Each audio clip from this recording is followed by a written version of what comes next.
from 6th place on the grid.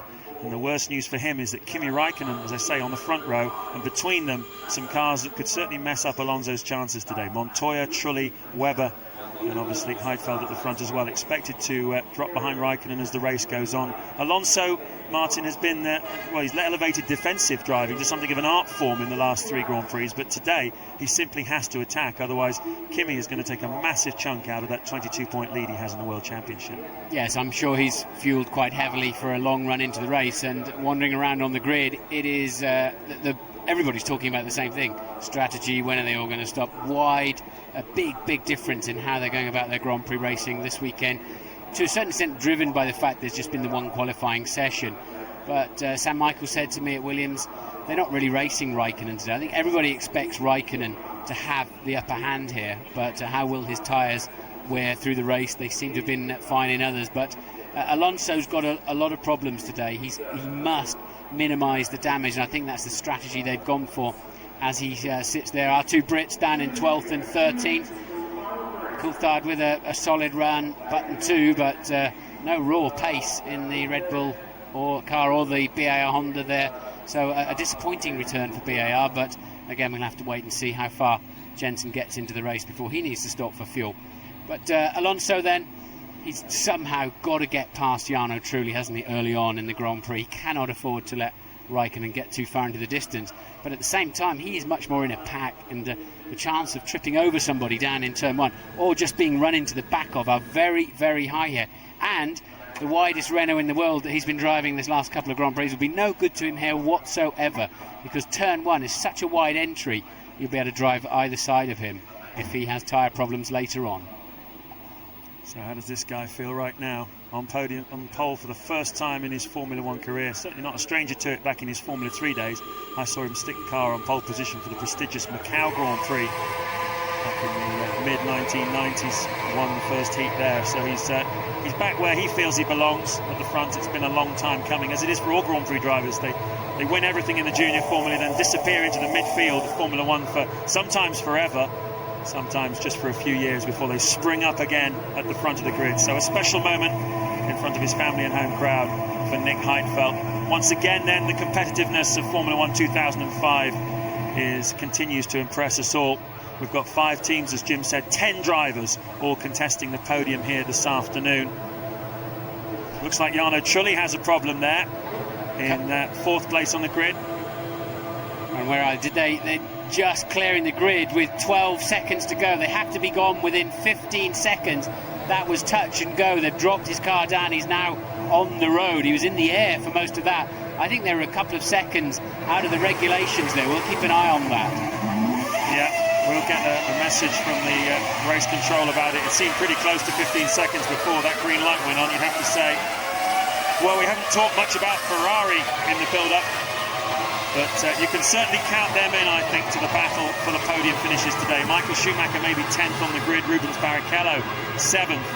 But Bridgestone boss Isao Suganuma promised me earlier this morning that they would have Imola levels of pace during the race. And if you remember Imola, if you were watching it with us here on F1 ITV, you remember in the middle part of that Grand Prix, Schumacher was 2 seconds a lap faster than anybody else on the racetrack. That's what Bridgestone are promising here today for the race. And if Michael Schumacher can use the strategy, use the possibility of overtaking at this track, which certainly wasn't there at Monaco a week ago, but this place there's a couple of spots where you can overtake, particularly in the closing stages of the Grand Prix. Other people's tyres start to fade. The final corner onto the main straight, a critical point to get close to anybody who's got high tyre wear. Just dive down the inside of them into turn 1. And 1 or 2 drivers have been saying to us they expect quite a bit of overtaking in the closing stage of this Grand Prix. I certainly do as well. The reason why it's so difficult down into turn 1, obviously no warm-up this morning. They're conserving fuel on this lap going to the actual start, the parade lap as it were. And turn 1 has got a slight right kink all the way into the heart of the apex. And you just load up, you unload the inside right front, load up the outside left front. And there then we're watching them just taking the blankets. They're very late and I think they'll be penalised for that. I think there's a high chance that Jarno Trulli will be penalised. That's touch and go, isn't it? But it's only a second or 2, but rules are rules.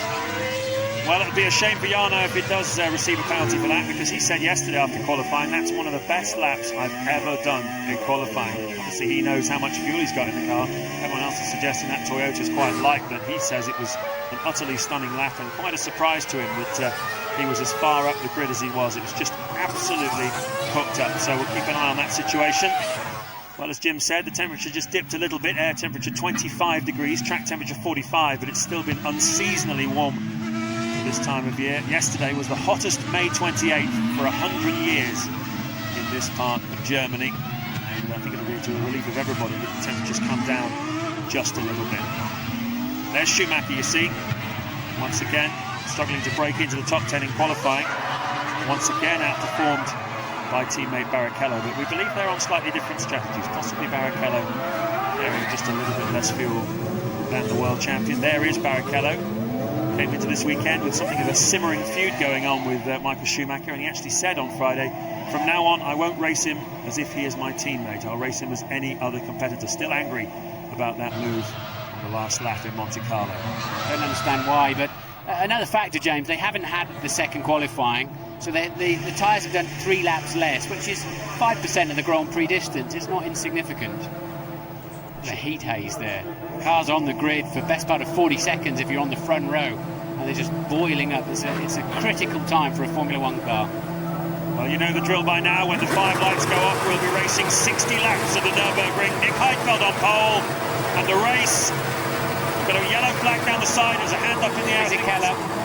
Fisichella's got his hands up in the air back there on your right hand side about car 5. He will now start at the back of the field, and providing they can get it started, that is.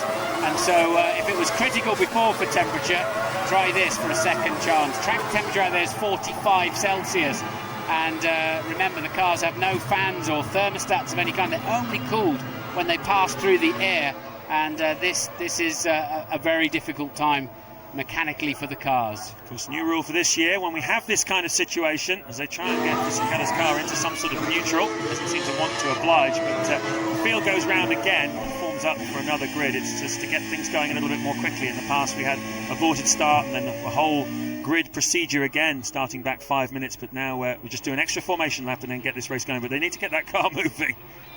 Yeah, I mean, they've all got a system on them to disable the clutch, so the car should be able to be pushed. Clearly it's not working there on Fisichella. The marshals know where all of the buttons are situated. Because he's stalled his engine, he can't tool around to the back now. If he did get it going, he's got to go into the pit lane, and he must start from the pit lane. But right now he's parked on the grid and the car won't move. They'll have to get something in to drag that Renault away.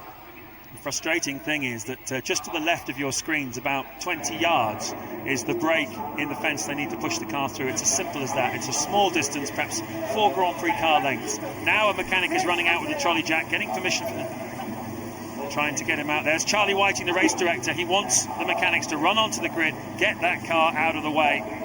Yeah, this is a typical situation. I don't really think there's a plan for this moment. Normally the cars just get wheeled away quickly, but so often this auxiliary clutch doesn't work. But Charlie's a very calm man, but he was getting pretty agitated there. He wants that Renault out of the way now. Ted has some news. Well, because it's a silly part of the rules, Martin, that says that the mechanics can't go back onto the grid and actually retrieve their stricken car off it. So there they were. Fissy was stuck in first gear. There's nothing he can do, and they needed the mechanics to get on there, sort it out and get off. So I see they've done that now, but a rule that maybe needs changing. That's what they did. They just put the rear jack under it and wheeled it away using the wheels of the jack, so that the engaged rear wheels of the car, and they'll have to start that up in the air now. The hydraulics pressure will have faded away, so no way of getting that out of gear. So often that auxiliary clutch bypass seems to fail on Formula One cars, and maybe they need to toughen up and check that more often. Maybe it should be, I don't know how often that's checked in scrutineering or whatever, but so often cars are not able to be moved. Anyway, drama over. Everybody rejoins to their original grid slots, and whoever was behind Fisichella needs to remember not to go forward and take up his slot. It's so easy to to actually, you've got to remember exactly where you were, otherwise you're out of position, you'll get penalised too. It was Felipe Massa. He has gone where he should, and of course he's got the bonus of having no car in front of him now. Just Rubens Barrichello. You see the gap, 2 cars in front. Hopefully we'll get the European Grand Prix underway this time then. Heidfeld and Raikkonen on the front row of the grid. Fisichella's engine started. He's going to join this race from the pit lane. The race though is go! Great start by Raikkonen. The 2 Williams not great again off the start line. Look at Webber going defensive, trying to defend. No, he's now 4th place. Raikkonen is first into turn 1. Webber is attacking back though. Heidfeld second, and Webber's tangled with Montoya. The 2 Ferraris as well have lost ground in that. But the impact was Webber, I believe, and Montoya. And it looks like the Toyota of Ralf Schumacher involved as well. For the 2nd year in succession, Ralf Schumacher involved in a first corner accident here at the Nürburgring. And there is poor old Mark Webber, 3rd on the grid, 1st into the gravel trap. Well, Webber braked much later than the fast-starting Montoya, and this Coulthard up in 4th place from 12th on the grid. And Webber braked much later, but Montoya just turned in anyway. It's so difficult with peripheral vision, with the headrest systems there in the car now, and if you don't catch the driver in the mirror, then looks like big fight going on. The 2 Jordans looking well up there at 2. So Raikkonen, Heidfeld, Trudy Coulthard, Alonso, Michael Schumacher right down in 17th place. Oh, they're just burying, just to add a bit of further problem to the front of that Williams, just buried it into the gravel trap. Raikkonen leads, Heidfeld second, Trulli third, 4th David Coulthard. Absolutely astonishing performance from 12th place on the grid. I bet you he dived down the inside into turn 1 when the trouble happened. He did exactly the same thing last year and it benefited him massively. 5th Alonso, that's 1 place made up. 6th Massa, 7th Liuzzi, 8th Jenson Button in the point position already and with an attacking car underneath him. 9th Sato, 10th Montero in the Jordan and Carter Cayen in the other Jordan 11th as well. So clearly it all went off in midfield involving Ralf Schumacher as Raikkonen goes a little deep there into turn 1. Michael Schumacher's fighting his way back up though. He is now in 14th place. Into the pits comes Takuma Sato. Yeah, Sato was very slow out of one of the top corners, and maybe a nose damage, front wing damage. Yes, they're going to replace that. And well, what a disaster for Alonso though, really. He's got Trulli and Coulthard in front of him. And now we assume Ralf Schumacher pits as well. We know he lost his nose in the Toyota. Dream ticket for Raikkonen. And there is Ralf. That was pretty quick down there, wasn't it? That looked plenty of speed considering he should have been doing just 80 kilometres per hour. So Ralf flying into the pit lane there. And Raikkonen then out on his own. Heidfeld, I'd be surprised if Heidfeld's really got an answer to that. And look, already building a gap back to Trulli and Coulthard. But there's the man with the problem in the Renault, Fernando Alonso in 5th place. Well, it will matter a lot to him how much fuel Coulthard and Trulli are carrying. And if, as I was saying before, Jarno Trulli believing he's got quite a healthy slug of fuel in there, that's going to really hurt Fernando Alonso, whose main target today then is to get himself as far up this field as he possibly can. 2nd place, 3rd place, not the end of the world, even if Raikkonen takes another couple of points, maybe even 4 points out of his World Championship lead. At the moment, Renault do not have an answer for the pace of development of McLaren, who definitely have the quickest car in Formula 1. That first flying lap there, second flying lap for Raikkonen, a 1:32.0. Here's another look at the start then. Hopefully we'll get a good look at what happened down to 1. You see the 2 Williams slow away. Yeah, watch Montoya's very fast away from P6. He's up to effectively sort of P2, P3 when he gets down there. But Mark Webber keeps sailing in, and you have to say, for me, Montoya basically turned in on Webber from quite a wide angle. Look, he's coming across the corner. Webber's already there, and Juan Pablo just turned right across his nose, and then all hell let loose behind him. Both Ferraris caught up in that, and that's what allowed the 2 Red Bulls and the 2 PARs to escape most of the damage, although Sato has now pitted.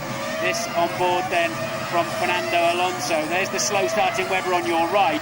Now watch, Webber brakes much later and Montoya just comes straight in towards the apex without considering who might be there, and Alonso just hung on to himself. He probably took a tap at the back as well, and this that's Sato already with the nose gone. and the Williams boys gutted. No longer, Heidfeld didn't lead into the first corner, and Webber first out of the race. First bit of good news though for Fernando Alonso. Incident involving car number 16 under investigation by the stewards. Car number 16, Jarno Trulli. We saw the mechanics leaving the grid quite late, and maybe he will get a penalty for that, which is good news for Fernando Alonso. It's one less car for him to worry about. At end of lap 3 then, Raikkonen crosses the line. Heidfeld then, faster than Raikkonen, just took a little bit out of his lead on that lap. Heidfeld second, Trulli third, Coulthard fourth, fifth Alonso, sixth Massa, seventh Tonio Liuzzi. Both Red Bull Racings in the points at the moment.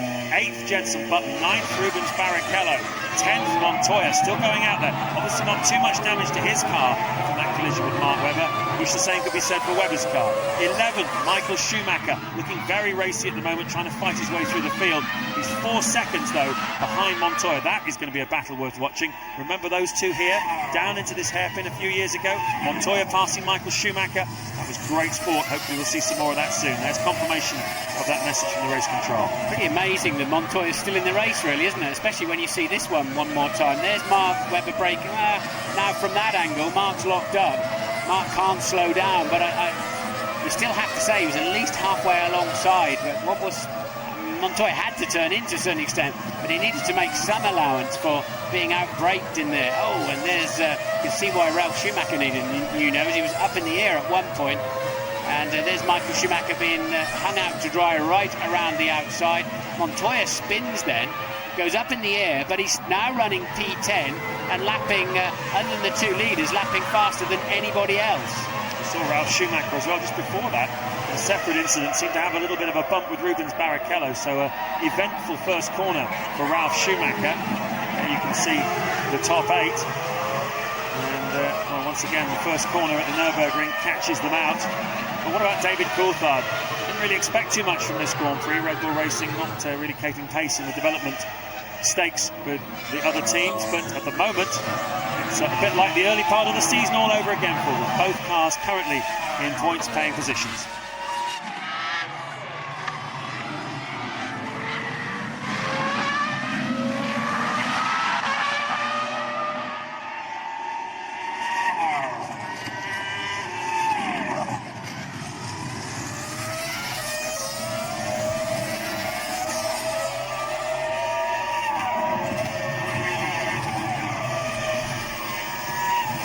While we wait to see what the stewards are going to do about the Toyota mechanics being slow off the grid, we're riding here on board with Rubens Barrichello. This is the battle with Jenson Button for the final points position, and you'd have to say that looking at that, it looks like Barrichello has the faster car at the moment.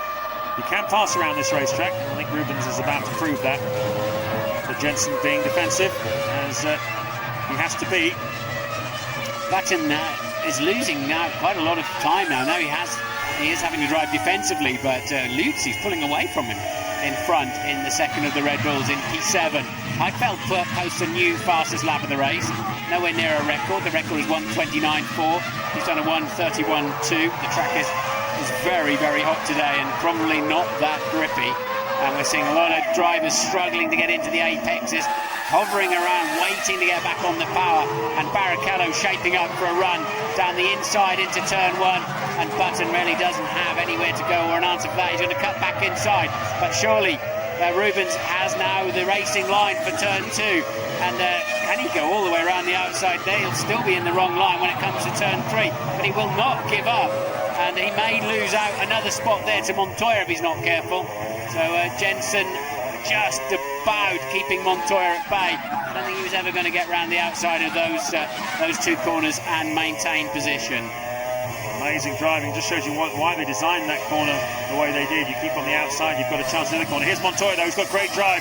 Button's not so quick out of that corner. There's nothing he can do about it. Montoya has got the line into the hairpin, and textbook stuff from Juan Pablo Montoya. Jenson really struggling. No grip out of the corners.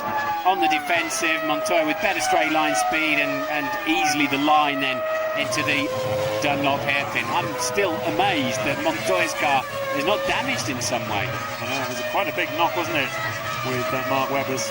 You can see again Jenson sticking to the outside line. Rubens slightly earlier on the brakes. Jenson trying his chances around the outside. Montoya watching it all. Jensen obviously hoped he could stay all the way on the outside and get the inside line for 4, but no chance.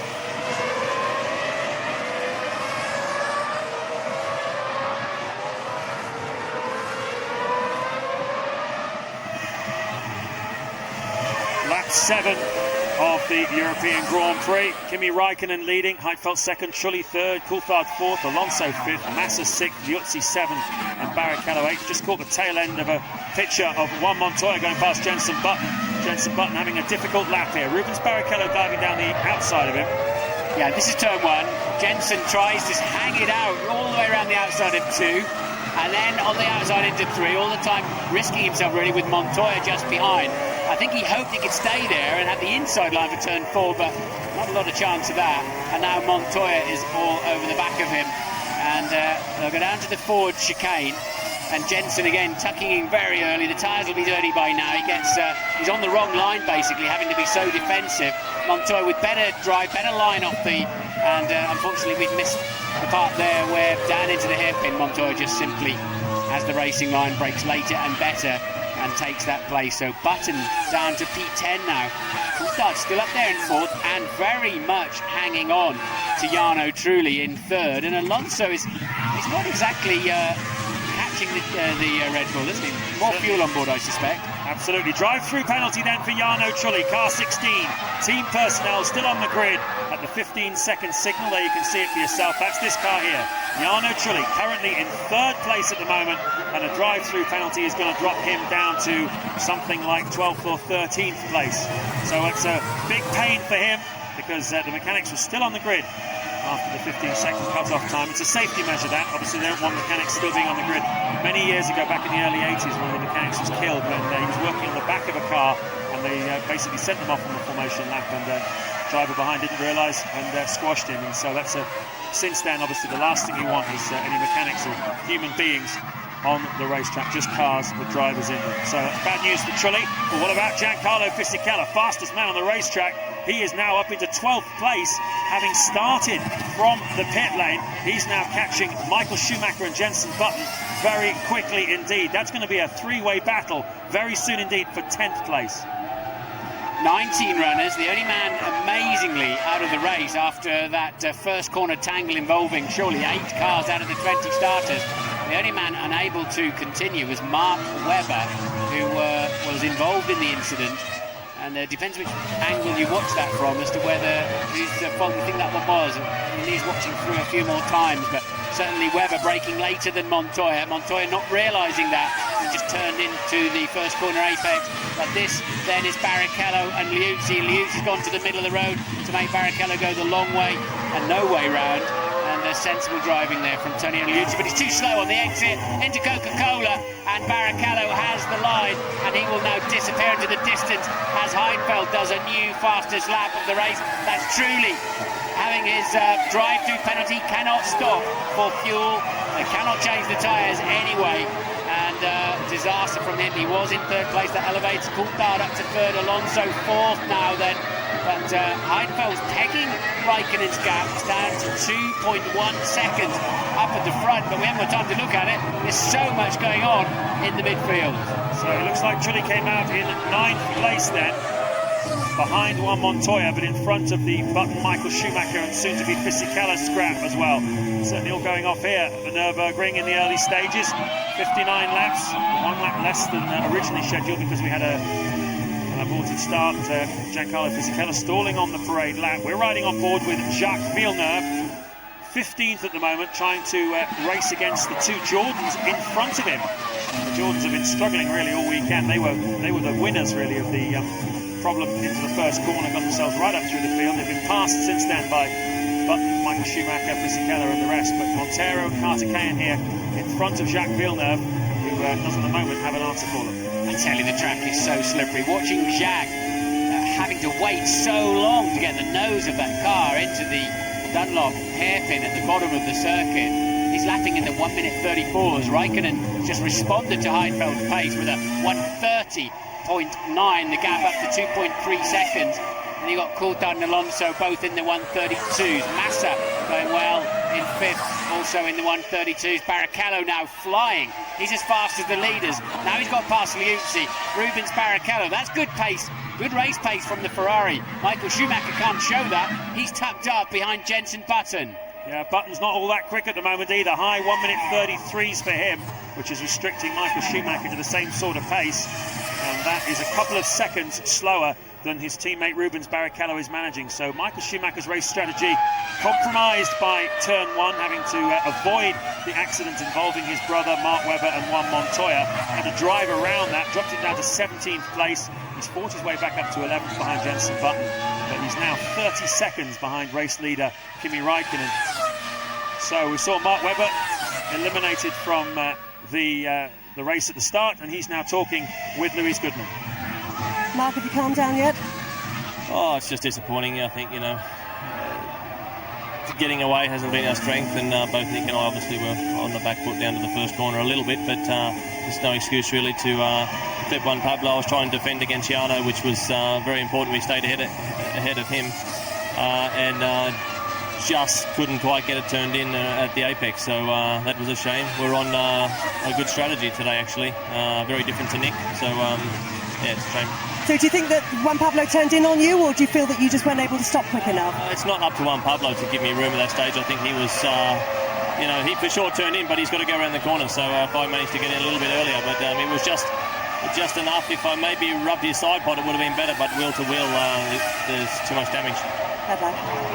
Well, he's putting the blame very fairly and squarely on his own shoulders there, isn't he? And he quite clearly thinks he didn't slow down enough, and he did go steaming in there, and he was quite clearly thinking more about the Toyota than the fast-starting McLaren that had already passed him. So that's Mark's view, and he had the best seat in the grandstand there. Yeah, it's an expensive loss though for him and for the Williams team. Teammate Nick Heidfeld managing to keep Räikkönen honest, still only 2 seconds behind him on the racetrack. Quite rightly, we're focusing on this fantastic scrap for 10th place between Jenson Button, back after 5 weeks on the sidelines, BAR Honda serving that suspension for fuel tank irregularities in the Imola Grand Prix. Jenson's been a frustrated spectator ever since. Now he's back in the thick of the action, and where better to come back to than a battle with Michael Schumacher, albeit only for 10th place. Schumacher, Fisichella has joined the tail of that, as you can see here. Schumacher then getting a good drive. He's going to dive down the inside of Button. Oh, that's a tough one to get through there. Jenson would have to have let him give him some space there, because that's a very short braking zone into turn 10 up there, but Button yielding, and I don't think he had much choice. Ferrari team getting ready, so they're the first ones to blink, and that then, I didn't quite see which one that was. It's Barrichello coming in first, so he didn't have much fuel on board. Doesn't say much of his qualifying lap yesterday, does it, in terms of how he got those Bridgestones working. Barrichello first to blink then. You saw Barrichello had some pretty good race pace. That's the reason why he was very low on fuel. They've brought him in, and he goes back out again. And, well, we'll see what kind of pace he has now. One of the strange things about the Ferrari this year is it seems to go much faster in a race when it's just taken a load of fuel on. It goes back out onto the racetrack. We saw that at Imola, we saw it in Monte Carlo. And the only explanation I've managed to get out of Bridgestone and the engineers is that when the car comes into the pits, the tyres just cool down a little bit. It gives them the rubber a chance to reset. When they go back out on the track, there's just a lot more grip all of a sudden, even though they're carrying the extra fuel. It's a very strange thing. No one can quite put their finger on it, but it's definitely a factor. Well, they've almost certainly changed the strategy of that Ferrari. They put 9 seconds worth of fuel, so it'll be a 2-stopper with a short first stint. And who have we got coming in now? That must be Heidfeld. So again, he was quite lightly fueled for his pole position. So Heidfeld pits, and he had a bit of a scruffy lap the lap before, so the gap was up to 3 seconds, and that'll put yet another smile on the McLaren pit wall faces, because this is exactly what they expected. Räikkönen surely will go. That's super early, isn't it? That's at the end of lap 12. I wasn't expecting him in anything like that early. Now he's going to come out around about Felipe Massa. Massa now crosses the start-finish line just in front of Massa, so he rejoins in 5th place. And Ted Kravitz has some news for us. Well, it's just as well the BARs of Sato and Button are heavily fueled because they've got a problem with their fuel ring. break. They've actually had to bring a new hose up from the back of the garage, and they're currently testing it now. The mechanics aren't particularly happy. They do have a backup, which seems to be okay, but worries over the fuel rig down here at BAR. And worries over their pace too. Button down in 10th. Sato down in 18th at the moment, having had that problem early on. Raikkonen leads now from David Coulthard by what will be around 19 seconds. Coulthard into the 1 minute 31s and beginning to pull away from Alonso. Coulthard's found some good race balance and pace, hasn't he? And this is Michael Schumacher with a very brave move on Jenson Button. Would like to see that from another angle, thank you very much. And Jenson's looking left into his mirror and realised Michael got the jump on him. Couldn't do anything about it. It's tough passing into there. Well, BAR don't seem to have race pace, do they? Takuma Sato lapping in the low 1 minute 34s down in 17th place, and he can't get past the Minardi of Christian Albers or the Jordan of Lorraine Carter-Cayan. I see Jacques Villeneuve has managed to get past one of those two Jordans. We saw him earlier on. He's broken one of them. He's still got Montero to pass down in 14th place. So some big names struggling at the back. And Jenson Button's pace as well, not particularly spectacular, lapping in the high 133s. Michael Schumacher, now he's got past Jenson Button, lapping in the high 131s, 2 seconds a lap faster than Jenson. Here's Antonio Liuzzi, he's in 6th place. Montoya is bearing down on him. That is the top 8 at the moment at the Nürburgring. A lot more action still to come.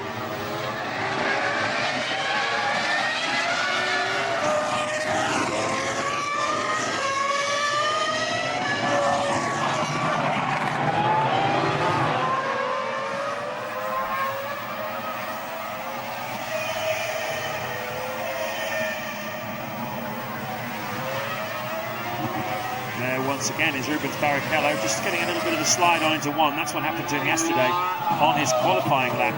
It cost him a little bit of time, but you can see now why he was so far up the grid in 7th place. It's because he only had 11 laps worth of fuel in the car. Yeah, that's a poor show really, isn't it? I had heard that they tried to get Rubens a long way up the pack in the hope of trying to get amongst them and give Michael a chance with a much more heavy fuel load and a different strategy altogether. So that didn't work out at all. And with that first corner accident, he just never came into play. There's your race leader, Kimi Raikkonen, looking for 3 in a row here this afternoon to follow up his victories at Barcelona and Monte Carlo. Well, at the moment, it's certainly looking very, very good for the Finn, you'd have to say. But, well, Fernando Alonso is doing his championship hopes no harm at all by keeping in touch in 3rd place. You can see he's just a second there behind David Coulthard. This is the battle for 2nd place on the racetrack. And Alonso, I think, by keeping his head and some good pit strategy from Pat Simmons on the Renault timing wall, should get Fernando in front of this car of David Coulthard. It's not been as fast throughout the practice sessions. I think Red Bull will be amazed actually. They were really thinking they might creep into the back end of the points if they were lucky this afternoon. Here they are, 2nd and 6th at this time. And I think what's more surprising is Liuzzi and Coulthard's pace is strong too. And well, we'll see when they're coming in, but I think they're in for a while. Yeah, Coulthard's doing a really good job here this afternoon. He's within 6 or 7 tenths per lap of Kimi Raikkonen, who's just steadily building his lead. 20.6 seconds now over Coulthard. Alonso 3rd, Heidfeld 4th, Massa 5th. Also lapping pretty quickly in the Sauber, doing a very good job here, Felipe Massa.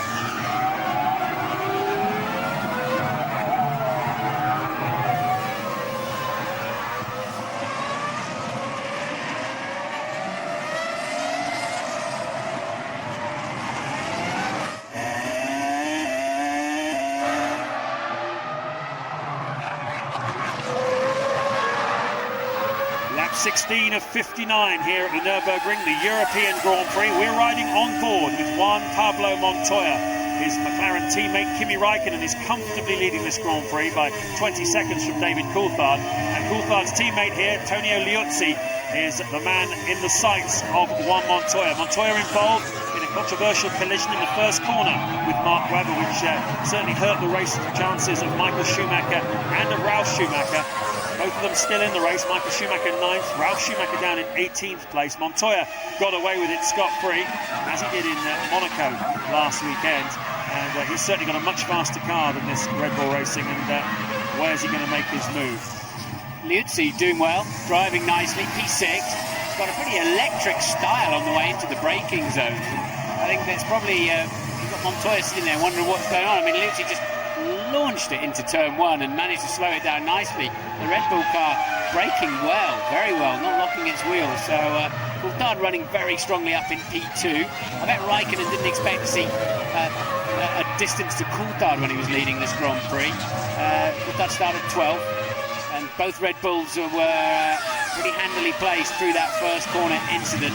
Still 19 runners in this Grand Prix, only Mark Webber not running, and he blames himself for that first corner incident. Braked too late, snatched a wheel, and Montoya having to turn into the corner. So Raikkonen's lead up to 21.4 seconds from Coulthard, and Alonso still 1.1 behind. Coulthard in 3rd place. Damage limitation going nicely, I think, for Alonso in terms of just keeping the points pegged to Kimi Raikkonen. Yeah, you can see Raikkonen has a stranglehold on this race, but like I said before, everything from 2nd place through to 8th and even beyond that to 10th and 12th places is completely up for grabs here this afternoon. We've seen lots of overtaking already, and I think the more this race goes on, the more overtaking you're going to see. Juan Montoya isn't going to stay behind Liuzzi for long. There's an awful lot of people coming through, and you've got to take your hats off to Red Bull Racing. Christian Horner, the team principal, Gunther Steiner, technical director. They've managed to get their car into the points in every race now, except Monaco last weekend. Sometimes it's only been a single point here or there for Coulthard or Liuzzi, but big score in Australia, remember, 7 points there. Got them off to a great start. And they look on target to score a few more here this afternoon. Yeah, they were on for some massive points in Monaco as well if Michael hadn't run into the back of Coulthard. So, yeah, they're certainly getting a better race pace than they are qualifying. We talked about how would Michael go once he was released from behind Jenson Button. Well, quite quickly is the answer. Not stunningly so. Certainly Barrichello's pace was all about being just about empty of fuel. And we're on board with Montoya then. He's better under braking than Liuzzi. They've knocked all of those bollards down so they can cheat even more on the curbs of the NGK chicane. Gives the suspension and transmission a right pummeling over there. But you're always going to be on the gas, a car length or so behind the driver in front, and you're going to understeer a bit more in his turbulent air. And that's put you on your back foot, and the straight's just not long enough for Montoya to catch and pass Liuzzi. Surely Montoya's with a faster car, but Liuzzi is driving his very nicely indeed. Yes, and he needs this, Tonio Liuzzi. This is his final drive for a while. Christian Klien is coming back to drive the car in Montreal, Indianapolis, and for the foreseeable future after that. I think the management of Red Bull didn't really want Liuzzi to go out on the low of Monte Carlo as the McLaren team gets ready for one of its 2 drivers to come in for a pit stop. This is lap 18. Hey, if that's Raikkonen, Renault are going to be very happy with that, and it is Raikkonen. Kimi Raikkonen pits on lap 18. I thought he would go 2021 at least. So again, that's thrown a bit of a double six, hasn't it? It certainly has. If he had that little fuel in the car, then he didn't have as much pace as you would have expected. He wasn't exactly scampering away from the rest. He certainly wasn't scampering away from Nick Heidfeld in the early stages. In goes the fuel nozzle. There you can see the driver's helmet, intense concentration. Tyres looked in good nick though, didn't they? The little we saw of them. Raikkonen's tyres looking pretty good, and look, he had a 20-odd second lead over Coulthard and Alonso, which he's now lost with that stop, but never mind Coulthard, he's on to see Alonso down the side, there you go. Alonso is in front of Kimi Raikkonen, and of course both of those 2 cars, Coulthard and Alonso, both have to make their pit stops. That'll put Raikkonen back into the lead, but how much further into this Grand Prix can Alonso go now? That's going to be interesting, because he's very low on fuel, Raikkonen's fat with fuel. Never mind Coulthard, you say, he's leading the Grand Prix. It's amazing. Coulthard leads in the Red Bull. Alonso then, he can start playing around with Raikkonen's strategy here if he needs to. But you see, Raikkonen had a 20-second advantage. That's quite a lot, isn't it? but he's not exactly under pressure, shall we say. But I think Alonso will be very pleased to see that, provided he can go a good bit further, that on net pace he's probably not too far away from Kimi Raikkonen. Yeah, when I said never mind Coulthard, what I meant, of course, is let's have a look at where Raikkonen comes out relative to Alonso, because that was clearly going to be pretty close. In the end, it wasn't quite as close as it seemed with Alonso coming down the straight. He was able to keep himself in front of Raikkonen. So that's the order after 8 laps. Michael Schumacher up into the points then, from 10th on the grid, despite dropping down to 17th after the first corner incident. And David Coulthard is leading a Grand Prix once again. What a sweet feeling for him. It's certainly been a while for David, and he's certainly enjoying himself there. He's been really quick in the opening part of this Grand Prix. His pace has been a match for anything that any of the front runners have had.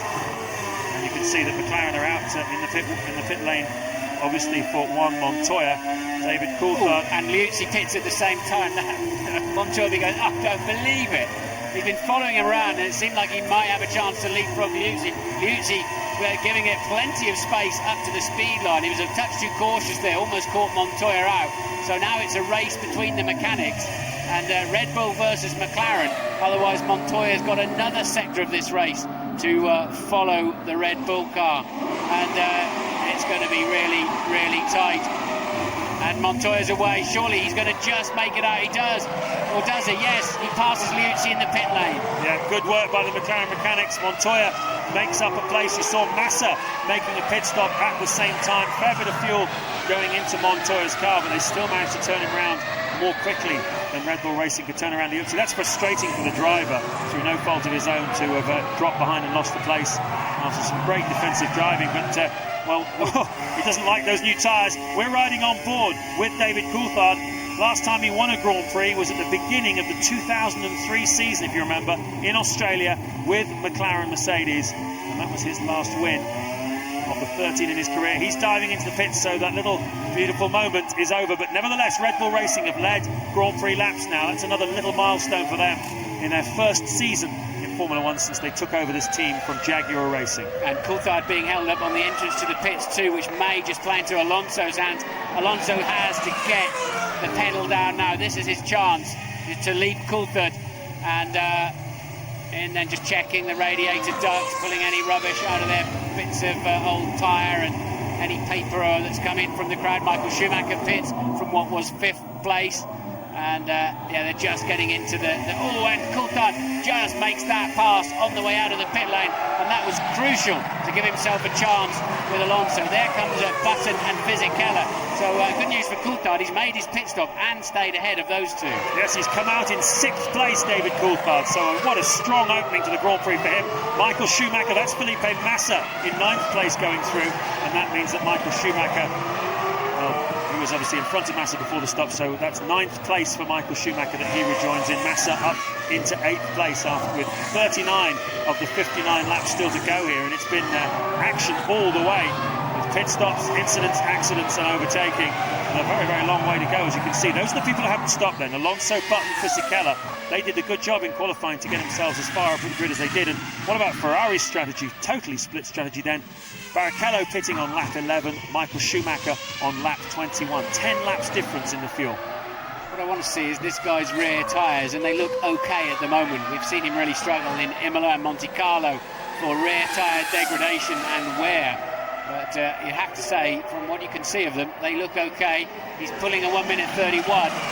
Raikkonen with a new load of fuel on board, a 1:32.5, a second and a bit per lap. So Alonso might just be able to do something about Raikkonen this afternoon, but he's going to have to pull something pretty special out of the back to pull back that 20 seconds he was missing in the first part of the race. Christian Albers in the Minardi. Team celebrating its 21st year in Grand Prix racing this year. And Paul Stoddart, the boss, celebrating his 50th birthday this weekend.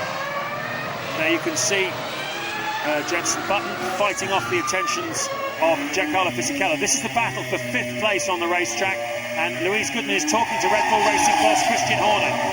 Christian, this has got to be going better for you than you could have expected. Yeah, I mean, we've had a great start to the race. We capitalised on the first lap incident, and David kept his nose clean. Tonio found his way past, and it was great to see David leading a lap of the Grand Prix. You seem to have a much better race pace than certainly most people were expecting based on what you've been doing for the rest of the weekend. Yeah, we've been working hard on it over the weekend. You know, we're reasonably good on the tyres, and David obviously has got pretty decent pace. So, you know, we're hoping we can stick with it to the end. Disappointed to lose that place to Montoya in the stop? Yeah, but I think that was a penalty for putting a little bit more fuel in. So we'll see how it pans out over the next few laps. Thanks, Christian. What Christian won't know is there's an incident under investigation involving David Coulthard. So was it as Fisichella catches Button out on the top of turn 11? Jensen really struggling with that car today. Coulthard's in front of them, but has he been speeding in the pits, or did he? Now they released the Minardi. Did he pass the Minardi in the pit lane? Fisichella makes the move, then has to pit straight away. So it could be a disaster here for David Coulthard and Red Bull Racing. We'll have to wait to find out. Meanwhile, Alonso does a new fastest lap of the race, a 1:30.8, and Raikkonen does a 1:32.5. So Alonso really eating into that 20-second deficit.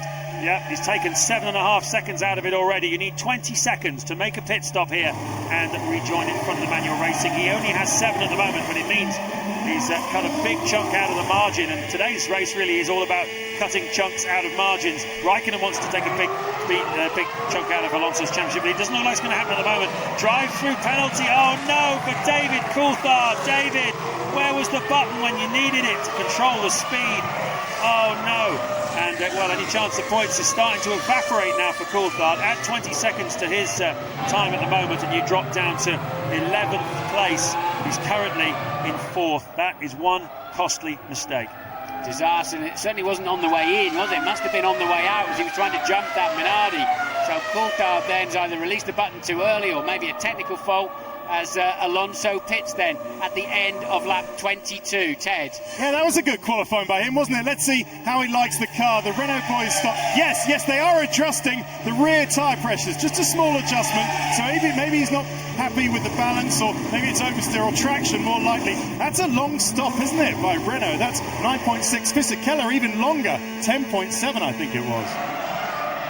So he'll be, I would imagine, in a clear and easy second place now. Alonso has to. They're all losing a lot of time on this out lap, and it's just a question of getting. And this is presumably Coulthard doing his drive-through penalty, and as Jensen Button makes his first scheduled stop of the afternoon, and bad news there for DC. Yeah, very bad news there. He comes out. You can see. And, is that? Well, that's certainly Friesaka, who is currently down in 19th place, but I think that was 9th. There's David Coulthard rejoining them. We'll see exactly where he is. Difficult to tell at the moment. I can't see too many cars around him, but Alonso's made his stop then. It's certainly game on in the race with this man, Kimi Raikkonen, and this is lap 24.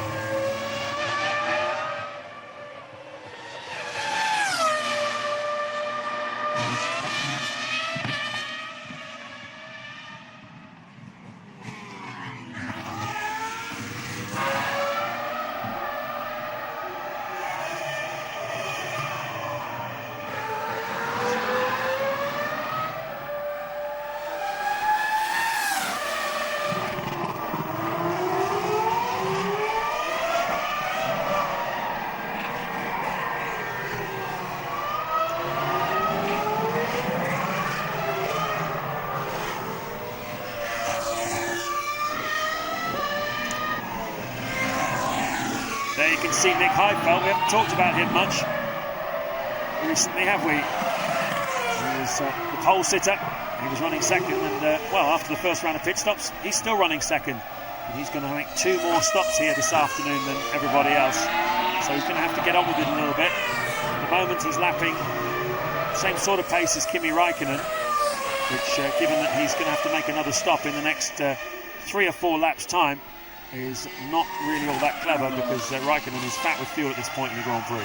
It'll be one more stop, won't it, than the others? I mean, yeah, one more stop. He's on a 3, and the others are expecting on a 2.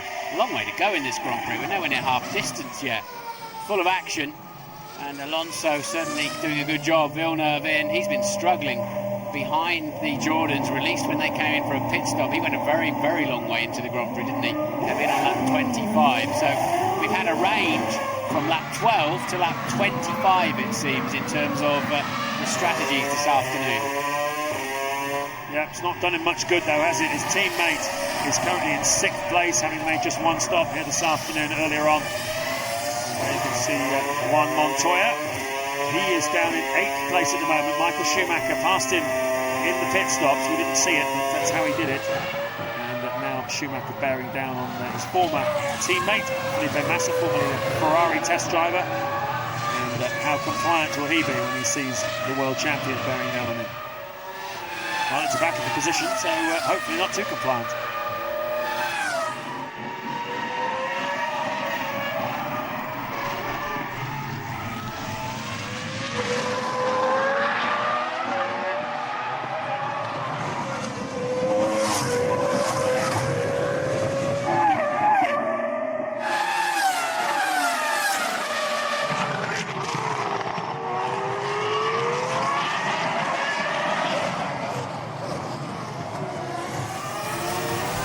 Lap 26 of the European Grand Prix at the Nürburgring, not even at half distance yet. We've had plenty of action of all shapes and sizes. David Coulthard serving a drive-through penalty for speeding in the pit lane. And we were wondering where it would drop him back in. It's dropped him in 10.5 seconds behind the 4th place man, Rubens Barrichello. So Felipe Massa is 5 seconds behind him in 6th. Raikkonen leading by 3.8 seconds from Nick Heidfeld, who's on a completely different strategy from the McLaren driver. Raikkonen on a solid 2-stopper, dividing the race into 3 more or less equal chunks. Heidfeld appears to be 3-stopping here this afternoon, so still got to come in a couple more times for pit stops. Alonso is 3rd. He's 14 seconds behind Heidfeld. His task here for the rest of the race is to get in front of Heidfeld on a different strategy. At the moment, Heidfeld the quicker man on the racetrack. 4th is Barrichello, half a minute behind the race leader. At the moment, the Ferrari pace nothing particularly spectacular, as we look at race leader Raikkonen through the slow chicane. Coulthard 5th then, Massa 6th, Michael Schumacher is 7th, not at the moment showing any signs of the kind of electric pace that was predicted, as the leader carves past another back marker. Juan Montoya, he's just tucked up behind Michael Schumacher. Schumacher passing him in the pit stops. We didn't see it, but that's where it happened. Liuzzi, we saw him get passed by Montoya in the pit stops. He's down in 9th place now and out of the points. Jarno Trulli is 10th. He was as high as 3rd for a while, but he had to do a drive-through penalty as well for the mechanics still being on the track on the parade lap after the 15-second board was given. Jenson Button is 11th. No pace in that VAR Honda today. Giancarlo Fisichella looked very promising 10 or 15 laps ago, but struggling a little bit now. He's in 12th place as Ralf Schumacher pits for the 2nd time this afternoon. First time was for a new nose cone after being involved in the first corner incident, so he's gone pretty deep into this Grand Prix before making a fuel stop. Just beginning to see the signs of wear then on the back of that Toyota as Villeneuve steams down. He was just behind Ralf Schumacher, so Ralf a long way down the field. And which Red Bull is that? It's Coulthard, and he came back onto the racetrack, so he won't get penalised. He didn't make or lose, would have made a mess of the underneath. We saw Raikkonen, you said he went through the chicane, James. He certainly did go right through, didn't he, earlier on, and then slicing past a back marker, taking no prisoners whatsoever. So Raikkonen knows he's got a race on his hands. He's back in the 133s at the moment, Kimi Raikkonen, amongst the traffic, and really not good pace for him this last 2 or 3 laps. That's why he's hustling that thing along so much. Yeah, fastest man on the track at the moment is Rubens Barrichello in 4th place. He's lapping in the low 1-minute 31s, but the pace quite a bit slower than we saw last year. The track not at the moment giving an awful lot of grip. The cloud comes over, sometimes it goes away. The track temperature is still high at 43 degrees. The drivers having to work quite hard out there, but be under no illusions, they are all pushing very hard here this afternoon. This isn't one of those slow burn attritional jobs. This is an attack from the outset job. And we're riding on board with Juan Montoya. Topsy-turvy start to his career at McLaren so far. You can see Takuma Sato pitting from 13th place there. Not been a happy return to Formula One so far for the BAR squad, who are talking up their chances of this Grand Prix. They reckon that missing Monaco, they're all the the work that has to go on there to make a high downforce car for the street circuit. Not having to do any of that would give them a bit of an advantage coming to the Nürburgring, but I think as much as anything else they're a little bit cautious about the engine. Hasn't done any work for 5 weeks. They were worried about whether the seals would fail, whether there'd be some corrosion inside it. No one's ever really built a Formula 1 engine and sat around for 5 weeks before. Tell you, those rear tyres are looking a bit skinny on the back of that Ferrari. The inside, because you run about 1 degree of camber, the top of the wheel leans in, so you tend to wear the inside of the tyre more quickly. We're not at half distance yet. Michael Schumacher could well find himself pretty tired out by the end of this, so you can assume that Barrichello will be in the same position, but definitely tyre wear I think is going to come into play in the last 20 laps. Now, it's interesting you should say that, because across the Friday practice into the Saturday, Michael Schumacher on the hard tyres did a combination over the Friday afternoon into the Saturday of 22 laps on one set of tyres, and they looked like most of the rubber had gone from them, and certainly the Bridgestone guys were saying, don't worry, it'll be fine in the race, but it looks as though perhaps it's not going to be all that fine after all. Certainly the way that Schumacher's going, the pace he's going at the moment, is nothing special at all, and the promised speed of the Ferrari not forthcoming at this stage. Raikkonen leading, Heidfeld still just 2 seconds behind him. Not seeing much of him, the quiet man of Formula 1, but he's having a stupendous race here this afternoon. Alonso third, 15 seconds behind Heidfeld. Fourth is Barrichello, fifth Coulthard, sixth Massa, seventh Michael Schumacher, eighth Montoya. But interestingly, Martin, from Coulthard in fifth place down to Fisichella in 12th place, just over 15 seconds. That's a real close pack, and that's where all the points will be shared out here this afternoon. Yeah, one of the Ferraris is not fast, but the other most certainly is. Fourth place man Barrichello at the moment, taking a big bite out of Alonso's time every time around. He's just 7.3 seconds behind him now. So the next thing you're going to see is Barrichello cruising up behind the World Championship leader Fernando Alonso. Here's Raikkonen, led here back in 2003. Remember the heartache for him of leading this race, then his Mercedes engine let go. And even Norbert Haug, the boss of Mercedes-Benz, admitting recently that cost Kimi the World Championship in 2003. He ended up just a couple of points behind Michael Schumacher at the end of 2003. Well, Raikkonen said this weekend that he wants to win the World Championship, and now he said, I finally have all the tools I need to get the job done. Supreme confidence at the moment from the Finn, and no signs of any of the unreliability issues that McLaren suffered back in 2003. Coulthard just had a very slow lap in P5. He's got Massa, Michael Schumacher, Montoya right behind him now, so whether that's an error or the beginning of a problem, we obviously didn't see it. And also something else we didn't see during the pit stops, Michael Schumacher somehow with a faster in-lap, or because he actually was stationary for half a second longer, but he cleared Montoya. They're 7th and 8th at the moment. Coulthard certainly got a solid first sector pace on this current lap. Maybe Coulthard made a mistake or put a back marker. Just looking at a heli shot then of McLaren going a little bit wide, and looking very wide indeed. Raikkonen making a mistake, an unforced error, and they just showed a Heidfeld 1 graphic. That's why Nick Heidfeld nicked in front of Kimi Raikkonen at that moment. I was wondering what that graphic was all about, and there you go, there's the answer. So, unforced mistake from Kimi Raikkonen allows Nick Heidfeld back into the lead of the European Grand Prix at the Nürburgring. McLaren mechanics not... Williams are out. So it looks like poor old Heidfeld's going to... I think his glory's only going to last a very short time. But nevertheless, what a moment for Raikkonen. That's great news for Alonso, because Raikkonen would have lost time there. And worse still, he could well have damaged some of the undertray, some straights, or the tongue that comes out the front of the undertray, which cost Fisichella 25% of his downforce when his went awry back in Barcelona. So Raikkonen then really living dangerously. We've seen him off the road, we've seen him heavily across the chicanes. We've got a drive-through for penalty for Christian Albers for ignoring the blue flags. He's down in 18th place, still 19 runners of the 20 starters. Only Mark Webber out, parked in the gravel trap after a first corner incident.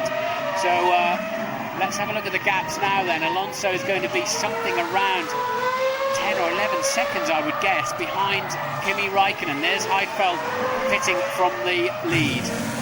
Yeah, in comes the race leader for the second of what we expect to be 3 stops. Big lock up there, had to get out of the brakes.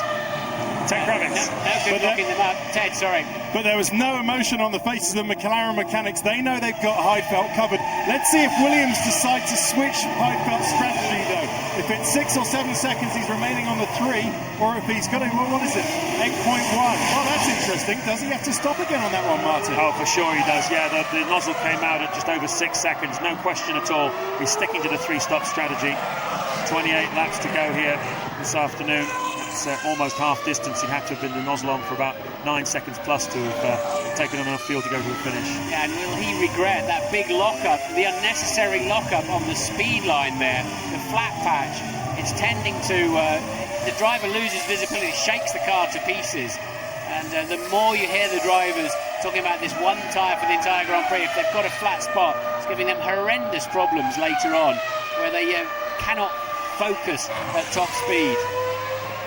Well, the off for Kimi Raikkonen cost him 4 seconds on the stopwatch. Didn't cost him as much as it might have done versus Alonso, whose pace is more or less the same as Raikkonen's at the moment. So it's 14 seconds, the gap between Raikkonen and Alonso at the moment.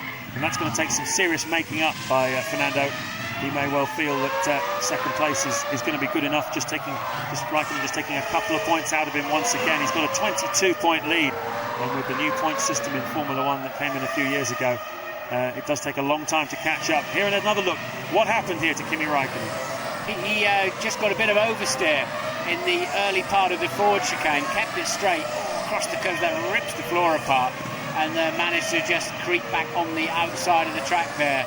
Fast part of the racetrack, so Raikkonen I think he just tried to get away from him on the way in, almost caught him by surprise with the looks of it, gave it an armful of opposite lock and straight off the road. Well, we saw Michael Schumacher make mistakes like that and get away with them in the past, go on to win Grand Prix quite a few times, and somehow he always gets away with it. Maybe Raikkonen has inherited that good luck as well. This is lap 33 then. Raikkonen, Alonso, Barrichello, Heidfeld, the top 4.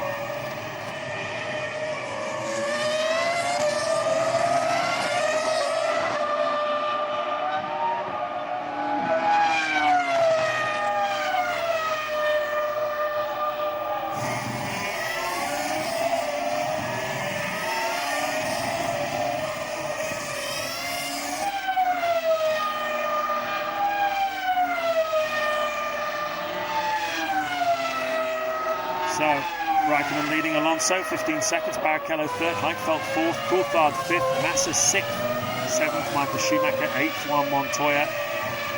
Michael Schumacher still not able to get past Felipe Massa, who's doing a good job here this afternoon in 6th place for Sauber. Looks like Ferrari are getting ready for it's likely to be Rubens Barrichello, I would have thought. He was the first one to pit by 10 laps first time round. So it looks like Rubens from 3rd place is coming into the pits. Here he comes. And this will drop him down to, well, it won't do too much to him actually. It'll drop him, he'll just come out behind Heidfeld, comfortably in front of Coulthard. So this is final stop of the afternoon. Rubens is in good shape here. Certainly should be his final stop of the afternoon. Yes, they'll have to put a lot of fuel in there, won't they? It's going to be 9-10 seconds worth, and that's not. He's coming in again. So why is that? They can only be keeping it skinny on fuel for looking after the tyres to reduce the tyre wear.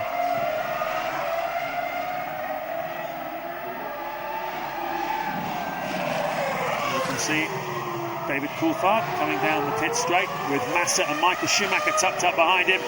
Schumacher not as close as it looked on the long shot. Montoya there behind him in 8th place. Super drive by Felipe Massa this. Michael Schumacher at the moment has no answer for him. There you can see Raikkonen just putting a lap on Jacques Villeneuve, I think that probably is. And running wide again. So Kimi then costing himself another 2 or 3 and a horrendous flat spot for Kimi Raikkonen on that right front tyre. So he's really ragged at the moment, so unlike him.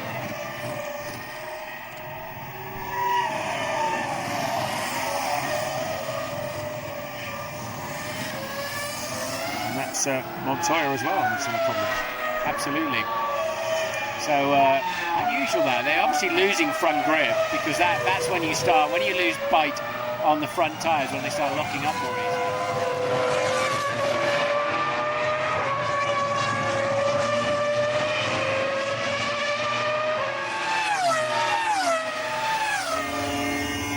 25 laps to go here in the European Grand Prix at the Nürburgring. James Allen and Martin Brundle with you. And what an eventful race we've had so far. And there's another incident. Ralf Schumacher flying off from 14th place. He was involved in a first corner incident with Juan Montoya and Mark Webber. This is what happened.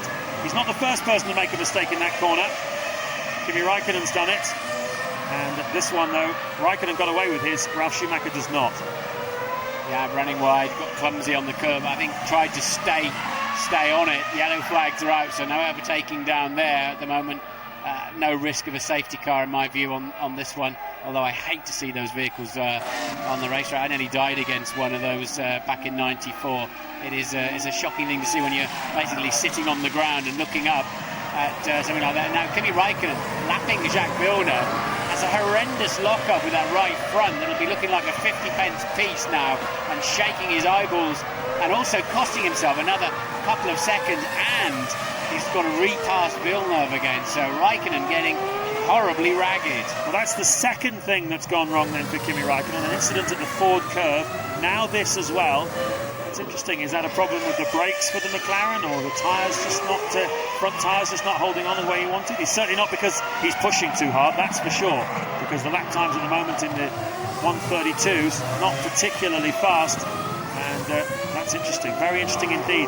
So the gap Alonso hasn't been able to capitalise on it, Martin. That's the interesting thing. No. Raikkonen's making these mistakes, but Alonso hasn't fundamentally got the speed in his car to do anything about it. He's still around 15 seconds behind race leader Raikkonen. And Alonso's quite slow, actually. As you say, he's not making hay there at all, with Raikkonen throwing himself all around the scenery. Raikkonen still leads then comfortably on lap 36 by 15 seconds. Heidfeld third, but he's out of kilter with the pit stop strategy, although like most of them, he's got to stop one more time now. Barrichello fourth. Coulthard beginning to re-catch Barrichello now. Massa falling away in sixth. Michael Schumacher seventh. Can't seem to go anywhere. He's tucked up behind the Sauber. Montoya eighth. Liuzzi ninth. Trulli 10th. Button struggling in the 1 minute 33. He's back in 11th place. I tell you what, David Coulthard will be kicking himself after this race about that pit lane speeding fine, because without that, he'd be nibbling on the heels of third place man Nick Heidfeld, and they both have one more stop to make here this afternoon. Well, we're delighted to say that technical director of the Williams team, Sam Michael, is joining us live from the pit wall. Thank you very much for joining us, Sam. Well, first of all, what's your overview of the situation that Nick Heidfeld finds himself in? Basically, he's in the order of 9 seconds down on Fernando. We think that we're going about 4 laps longer than Fernando at the last pit stop. He's got to stay within, by that pit stop, he's got to stay within probably 15 seconds of him. Say 0.8 now just on that lap. So Nick's doing a very good job. Either way, it's only Heidfeld, but it's only Nick racing Alonso at the moment. Raikkonen's gone because he's only got one stop to make as well. Sam, why didn't you move to a 2-stop at the first fuel when you saw the carnage in the first corner? We couldn't do because of the amount of fuel that he'd have to carry. He would have dropped out way too back behind those guys. It's the most inefficient way to do the 2-stop because he made up so much ground in the first stint. He already had sort of 15 and a half seconds on the field, and that time he only needed 12, so he made 3 seconds more than what he had to. Thank you very much indeed for joining us, Sam. We know you've got an awful lot of things on your mind. Your man is third place at the moment in the European Grand Prix. Nick Heidfeld started from pole position. It's great to hear from the men who make the decisions on the pit wall for the teams, and certainly Williams coming back with a bang in Formula 1 the last 2 Grand Prix. A double podium in Monaco last weekend. Pole position for Heidfeld here with Webber third, and now on the moment for another podium. But it sounds like Sam is thinking in terms of trying to leapfrog Fernando Alonso. At the moment, it's not really on because Heidfeld lapping at the same sort of pace as Fernando Alonso, who is 8 seconds ahead of him. Rubens Barrichello, how's his challenge looking? He's 14 seconds behind Heidfeld. And as I say, Coulthard the one who'll be kicking himself because he'd be fighting out a podium position as well. A remarkable afternoon for David Coulthard, spoiled by not hitting his pit lane speed limit button when he should have done, and it cost him a big chunk of time and at least one position on the racetrack. Hats off to Felipe Massa in the Sauber, doing a very solid job in 6th place. He certainly bounced back from a poor showing at Monaco to put his teammate in the shade. Villeneuve struggling back with the Jordans, down in 14th place in the same car. Yeah, it'd be interesting to see where that was with Coulthard, whether he took a gamble on the end of the pit lane to get out ahead of that Minardi that was on its way out of the pits, or what, we don't know. Sometimes technically these things can fail as well, but more often than not, the driver's either a touch late on the way in or a bit over eager on the exit. Coulthard then running, as you say, P5 at the moment. Raikkonen from Alonso, Heidfeld third, Barrichello fourth, Coulthard fifth, as you can see. Massa, Michael Schumacher not really going anywhere, as he hasn't shown the prodigious pace. Sorry, I can't get that word out, that we were expecting. And well, James, if Ferrari don't do it here, where are they going to do it? Well, that is the $10 million question, isn't it? Certainly the smart money in the paddock is on them, springing a bit of a surprise at Indianapolis, but I know that Toyota's Mike Gascoigne believes that Toyota will be the fastest car at Indy, but certainly Villeneuve very wide there on the final corner. Certainly last year Toyota were very quick with a not particularly competitive car, so let's see whether they have the legs. But as Villeneuve dives down the inside of the Minardi, not a great place for the great Canadian to be finding himself 14th. And just going past the Minardi, he's 13 seconds behind Takuma Sato with Jacques Villeneuve, so a fairly lonely afternoon amongst the also-rans for him. But yeah, I mean, Ferrari, it's interesting that the problem has been right since they first started testing these 2005 long specification tyres. It's the BAR there trying to dive past the back-marking Minardi as well. The problem for Ferrari has been the single lap performance, hasn't it? They can't get a single lap out of them, and that hurts them, puts them down the grid. And getting these cars, the car and these tyres to the sweet spot has been a real problem for them as well. There's Mark Webber, just a spectator, with Sir Frank Williams down in the Williams garage. A long face for him. Two very well-matched drivers, Webber and Nick Heidfeld, so often occupying the same piece of tarmac throughout this season, but not here this afternoon. Heidfeld third at the moment. That's where Webber will undoubtedly feel he should be as well. But, taken out in that first corner incident with Montoya. Yes, Alonso's upped his pace as well in second. He had to, really, otherwise he'll be under pressure from Heidfeld. At the moment, it's looking pretty much status quo, isn't it? Raikkonen's got the race under control, even if he hasn't always got his car under control. But he seems to just calm that down a little bit now. Alonso comfortably in second place by 15 seconds. Heidfeld falling behind. He did a very slow lap last time around. He's 11.6 down. Let's see what it is this time. And he's lost another second now, so Heidfeld beginning to fall into the clutches of Barrichello, and well, they've all got to stop one more time. Yeah, they have, but as we've seen in quite a few Grand Prix recently, tyre wear is going to become more and more of an issue as the race goes on. They've got to look after these tyres, because it's the only set they get to take them through qualifying and the race. At least there's one less qualifying session now, as you mentioned at the start. You don't have to do the low fuel run anymore, which takes a little bit of life out of the tyres, but they look pretty good on the BAR at the moment. Certainly one or two of the drivers, their pace starting to drop off, suggests that these next 20 laps are going to be quite long ones. There you can see Michael Schumacher, I think that is, and Juan Montoya. They're duking it out for 7th place. Schumacher was in front of Montoya, but Montoya must have attacked him. It looks like Schumacher's struggling. He can't get the front of the car into the corners at the moment. And, well, what's Montoya going to do? Good drive out of the final corner, out of that corner for him. And this is what we want to see, isn't it? Yeah, Michael went early in defensive, had to just keeping hold of the back end. So close that they I wonder if he'd be getting dirty tyres, but actually Montoya with the dirty tyres at that point. Montoya taking a big dive down the outside. Michael had him covered, really, and all you can do is turn in and hope the guy doesn't come across and take your front wheel. They nearly swapped stickers on their tyres, didn't they? You see how deep he pushed him out. He didn't want to let him back in at all. He was trying to push him off towards Cologne, but eventually he let him back onto the racetrack, and Montoya is regrouping now. Well, these two have got form around here, as I mentioned before, down at the hairpin a couple of years ago, and it ended up with Michael Schumacher with the rear tyres beached in the gravel trap. Got a push from the marshals, remember? Got him back going again. A few words said after that. I think Ross Brawn actually said after that, well, that shows that Montoya has got no class. The rest of the world thought it was a great overtaking move. And here at the moment, Michael Schumacher doesn't seem to have a huge amount of speed under him at the moment. Montoya, this McLaren has preserved its tyres very well so far throughout the Grand Prix of 2005. This is going to be a battle well worth watching. The McLaren's got more downforce. I think that's why they're keeping their tyres better. I'm sure it's also to do with the control systems and with the traction control, etc. But fundamentally, if you've got downforce, you can keep your tyres much better intact. Well, when you hear people talking about high temperatures and what it'll do to the tyres, as Schumacher puts a lap on the Minardi of Frisacker and Montoya follows him through as well. Basically, what the high temperatures do is they put more stress on a tyre for obvious reasons. So what you need to do to counteract it is to put more downforce on the car, just to make sure the car doesn't slide around too much, particularly the rear tyres. And obviously you need to use more traction control to make sure the wheels don't spin too much as you accelerate out of the slow corners. By doing just a little bit of both of those things, you can make an enormous difference to the life of the tyres over a sort of 2-hour 60-lap Grand Prix. And even a few tenths of a second a lap can ramp up over 60 laps, you can see, to be a big gain or a big loss. Yeah, all the grooves still visible on the back of Michael's car, so not wearing probably as much as I feared it might. There's your race leader Raikkonen, a slow-mo.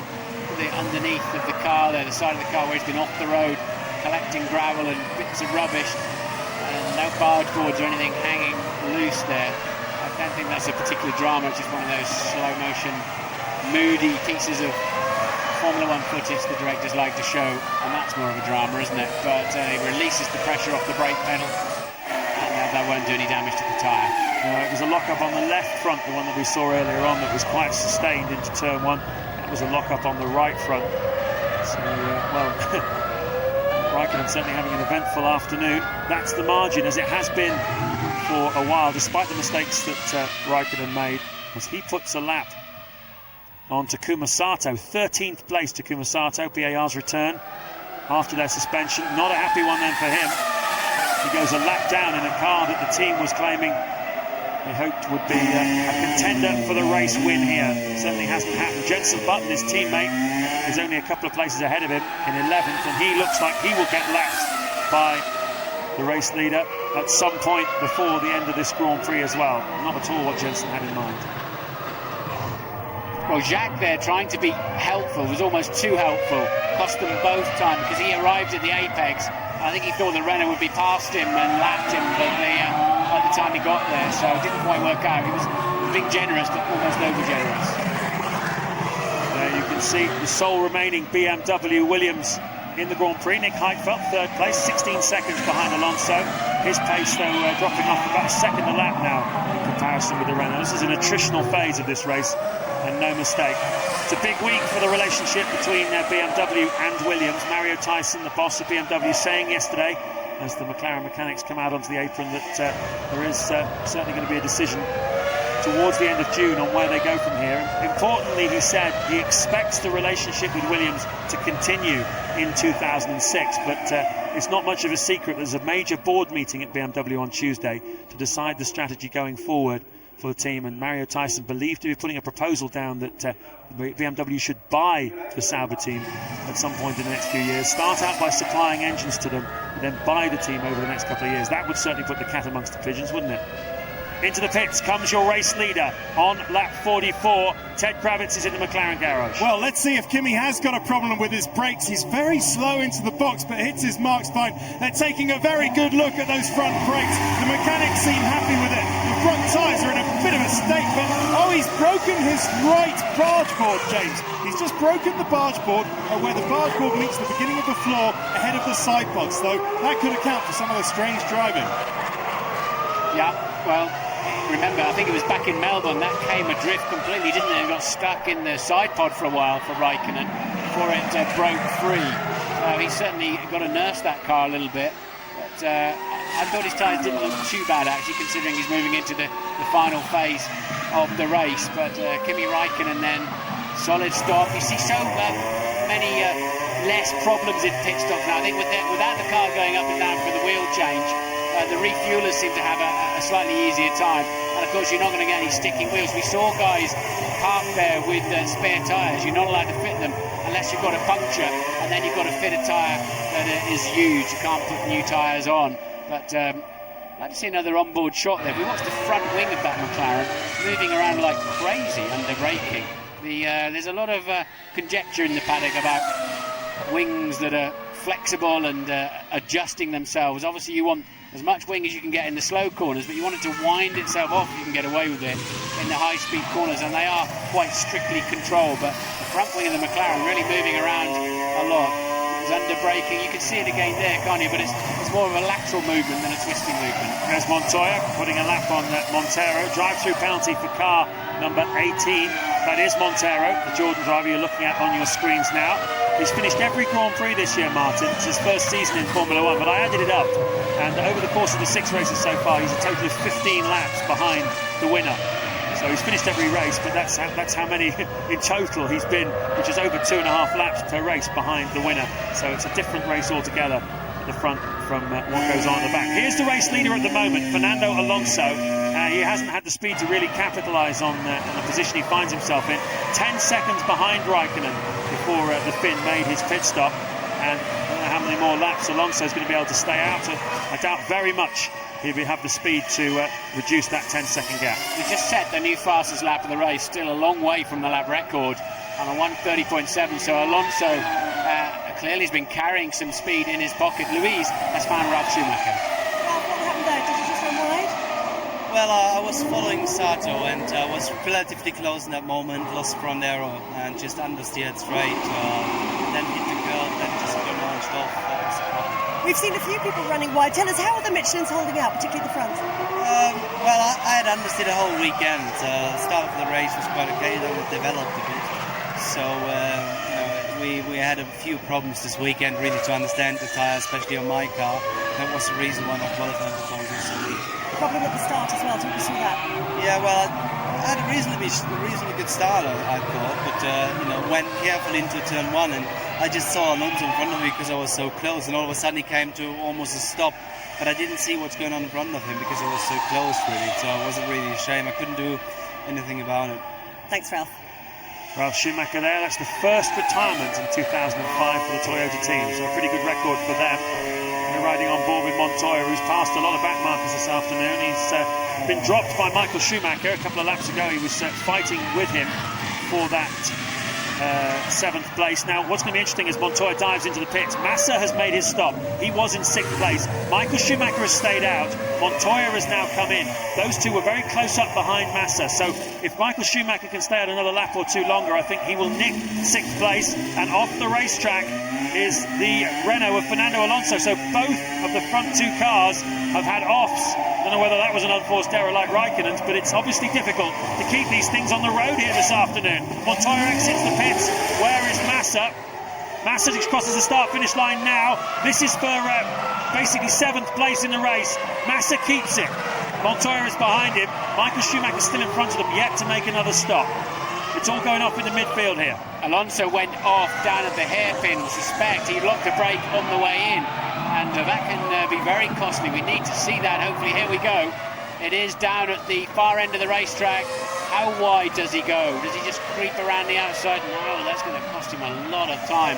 So he started to pump in some, cost him 7 seconds. Just over 7 seconds is the penalty there. So that releases Raikkonen comfortably and suddenly puts Heidfeld into play, although Heidfeld was beginning to fade anyway. So in the end, it may not make any difference. But Alonso then just out-braking himself, basically. Well, it's making a bit of a difference. Alonso's got to pick the pace up again because Heidfeld now is just 14.4 seconds behind him. Those Renault mechanics getting ready for a pit stop at some point in the near future. And if it's the margin from Alonso to Heidfeld stays 14 seconds, that means Heidfeld will jump him at the pit stops. Here comes Michael Schumacher then. His mission here to get out in front of Felipe Massa and Juan Montoya. If he can do it, it'll give him 6th place in the race. And he was 9 seconds behind Coulthard, who's yet to make another stop. So Schumacher could be on for 5th here. He can get out in front of Massa and Montoya. Should be able to do it, I think. Quite comfortably from the looks of things. Yeah, there's Massa, the top of your screens. There's Montoya. Easy peasy for Michael Schumacher. That's 6th for him, with Coulthard still to stop. Button comes out of the pits from 8th.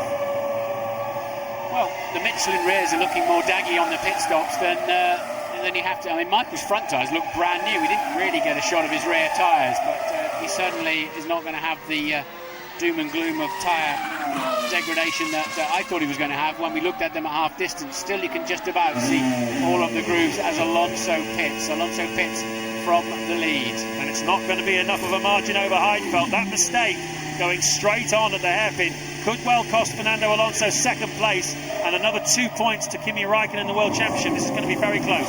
Don't forget Heidfeld's got to stop again yet. Heidfeld's on a 3-stopper, so yeah, definitely the Michelins are now wearing, in the second phase of the race, the Michelins are wearing more heavily as Barrichello sweeps through. Yeah, you're right, Heidfeld has got to stop again, so he might well get away with it then, Alonso. 12 to go here at the Nürburgring.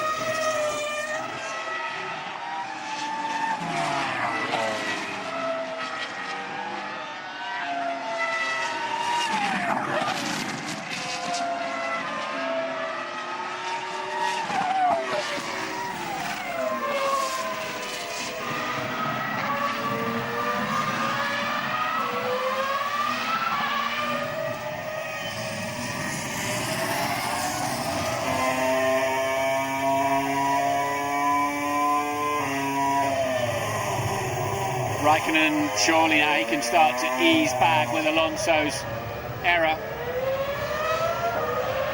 His lead's going to be, what is it going to be? Something around 15 to 20 seconds again. So Raikkonen now with a comfortable margin. It's all about, can Heidfeld find some pace and start to put pressure back on Fernando Alonso. Barrichello's looking solid for his fourth place. Coulthard's just stopped, and he's also looking solid for fifth, although I suspect he might be having Michael Schumacher for company anytime soon. Coulthard could well be in with a fight to keep that fifth place. Now Michael Schumacher's got some clear track. As Barrichello pits, he's on a 3-stopper this afternoon, and this is the third. Well short of his marks. Well short. Not so critical now they don't have to change the wheels, but he was a half a metre short, and that would have been a major drama with 4 men there with the guns ready to get those wheels off, but not an issue any longer. Just looking down for 2 BARs, Jenson Button for a while was quite a long way clear of Takuma Sato, but now as the race has gone on, he's fallen into his clutches of his teammate. They're 12th and 13th on their return. Obviously, they weren't helped by the fact they went out early in qualifying, but nevertheless. So David Coulthard doing a good job here, just keeping the car on the island. 5th at the moment. Fisichella a couple of seconds behind him on the racetrack. David Coulthard doing a very solid job here in this Red Bull Racing car.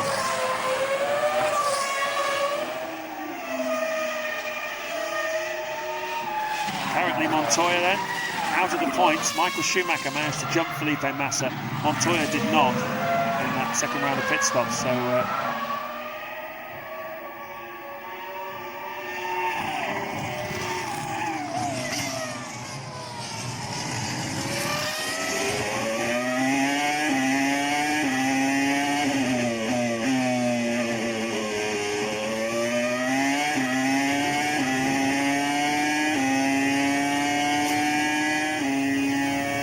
just 10 laps to go here in the European Grand Prix at the Nürburgring. Kimi Räikkönen is leading by just 1.8 seconds from Nick Heidfeld, but the German driver who started this race on pole position has to make another stop. There's Fernando Alonso. We saw him go off at the hairpin a few laps ago, and I guess that's a replay of that incident. I'm not an almost carbon copy of the same thing. I'm pretty sure it must be. Look at all the stones being scattered onto the racetrack. Yeah, I think it probably is a replay of that. It's a bit misleading because it was quite a while ago. Alonso third, Barrichello fourth. He's made his third stop of the afternoon. David Coulthard doing a great job in 5th place for Red Bull Racing, 12 seconds behind Barrichello, but unfortunately for him, just a second in front of Fisichella, who's going quicker at the moment than the Scotsman. And but he has another stop to make this afternoon. Michael Schumacher is 7th. And the speed has not really been there this afternoon that was promised from that team. But the good news for Schumacher is that he did manage to jump Felipe Massa in the second round of pit stops. So Massa down to 8th. Montoya in the same McLaren Mercedes-Benz that's being used to lead this Grand Prix by Kimi Räikkönen, out of the points in the hands of Juan Montoya. He needs to rectify that in the next 10 laps, as into the pits, I believe, is the Williams of Nick Heidfeld. Third and final stop this afternoon. Most people 2-stopping, but Heidfeld and Barrichello deciding on a 3-stop strategy. This will drop Heidfeld down, and he'll hopefully come out just in front of Rubens Barrichello in 4th place. In 3rd place to keep his podium. So there goes Alonso to reclaim second place then, and comfortably ahead. It got within a second 0.8 of Kimi Raikkonen just before he came in for this stop. Raikkonen's lap times are all over the place. They're 32s, they're up to 34s. Raikkonen really struggling for any kind of stability. There's Barrichello. So Heidfeld does keep his podium position at the moment with 9 laps to go. Barrichello, previously a winner here, of course. He's qualified in 7th place on a different strategy from Michael Schumacher, and he is 3 places ahead of him as he was on the grid. Ted Kravitz, what can you tell us? Well, Giancarlo Fisichella has stopped, and I tell you, I've just been into Renault. They can sniff a victory here. They see that Raikkonen is slow. They think that he has a brake problem. They have also seen that his barge board is broken, so he'll be down on downforce. But I reckon they're confident. They think that Alonso can catch him. He needs to do it the second of the lap to have any hope of winning this thing. Well, he's 6/10 up already on this lap alone. Raikkonen 2 seconds, second off in the middle sector as well. So something going on here with Kimi Raikkonen. Yeah, what you're looking at is the second pair of the Renault leading McLaren, Fisichella and Montoya. Raikkonen then, what is he? He's a net 8.6, I think, ahead now, and losing about a second a lap to Alonso. So Alonso had quite a poor pace in the middle part, and that's Liuzzi. Does he hang on to it? Yes, he does. Just Liuzzi down in P11 now. He's sort of fading as the Grand Prix unfolds. He's back in the 34s. Whether that's a mental or physical situation, or the car fading. Another driver not making it into Felipe Massa, not making it into the forward chicane. Drivers are really challenged this afternoon, aren't they, as their tyres begin to fade, and I think some of them are losing brakes too, as you say. Yeah, that should have given Montoya an extra position then, I would imagine. Massa's dropped down. Yes, he has, to 9th place. Montoya did pass him. We didn't see it there on the racetrack, but here is your race leader. He is in trouble. He dropped 1.2 seconds on that last lap to Fernando Alonso. The gap is 7.4, and we've got 8 laps to go here at the Nürburgring, and it's going to be, I think, another grandstand finish between the 2 contenders for the 2005 World Championship. Raikkonen has got to hang on. Let's see what it's like to drive this car. Look at his right front tyre. It's just, in fact, I just think that's worn rubber just flicking around the inside, but Raikkonen, really, we've seen him lock that up heavily on several occasions, and he's really beginning. You can adjust the brake balance inside the car. You can move it rearwards to look at the vibration on that right front. The whole car is shaking along with the camera. You can protect that right front under braking on the front by moving the bias towards the rear, but the damage is already done for Kimi Raikkonen. He's over a second slower on this lap alone so far. So why is he in this position? Well, we saw him go off the racetrack once, an unforced error. We also saw him have a lock-up, a left front and a right front. Look at this, like a 50 pence piece. We've mentioned it often enough as a concept. Now we're looking at a reality. That is a 50p piece on the right front of the McLaren. The vibrations must be knocking his fillings out if he's got any in those perfect finished teeth of his. But this is going to be an amazing conclusion to this European Grand Prix, because Alonso sniffs victory. Another 1.2 seconds he took out of him on that last lap. The gap down to 6 seconds with just 7 laps to go here. I think there could even be some delamination starting on that right front, where he's really heavily flat spotted it, or certainly a very heavy blister. Sam, what are you seeing down there? Sam Michael joins us on the pit. Sam has gone. He's gone rushing back to, not surprisingly, Heidfeld's in 3rd place. Sorry, we were expecting to go down to Sam the Michael again there, but Sam is now listening to us. Sam, what are you seeing going on down there? Oh, well, obviously, Mick's got a good position in 3rd, but he's got to hold Rubens off. Rubens is closing at 2 or 3, maybe half a second per lap on some laps, but he should be able to hold him off for 3rd place, which is fantastic job for Nick this afternoon.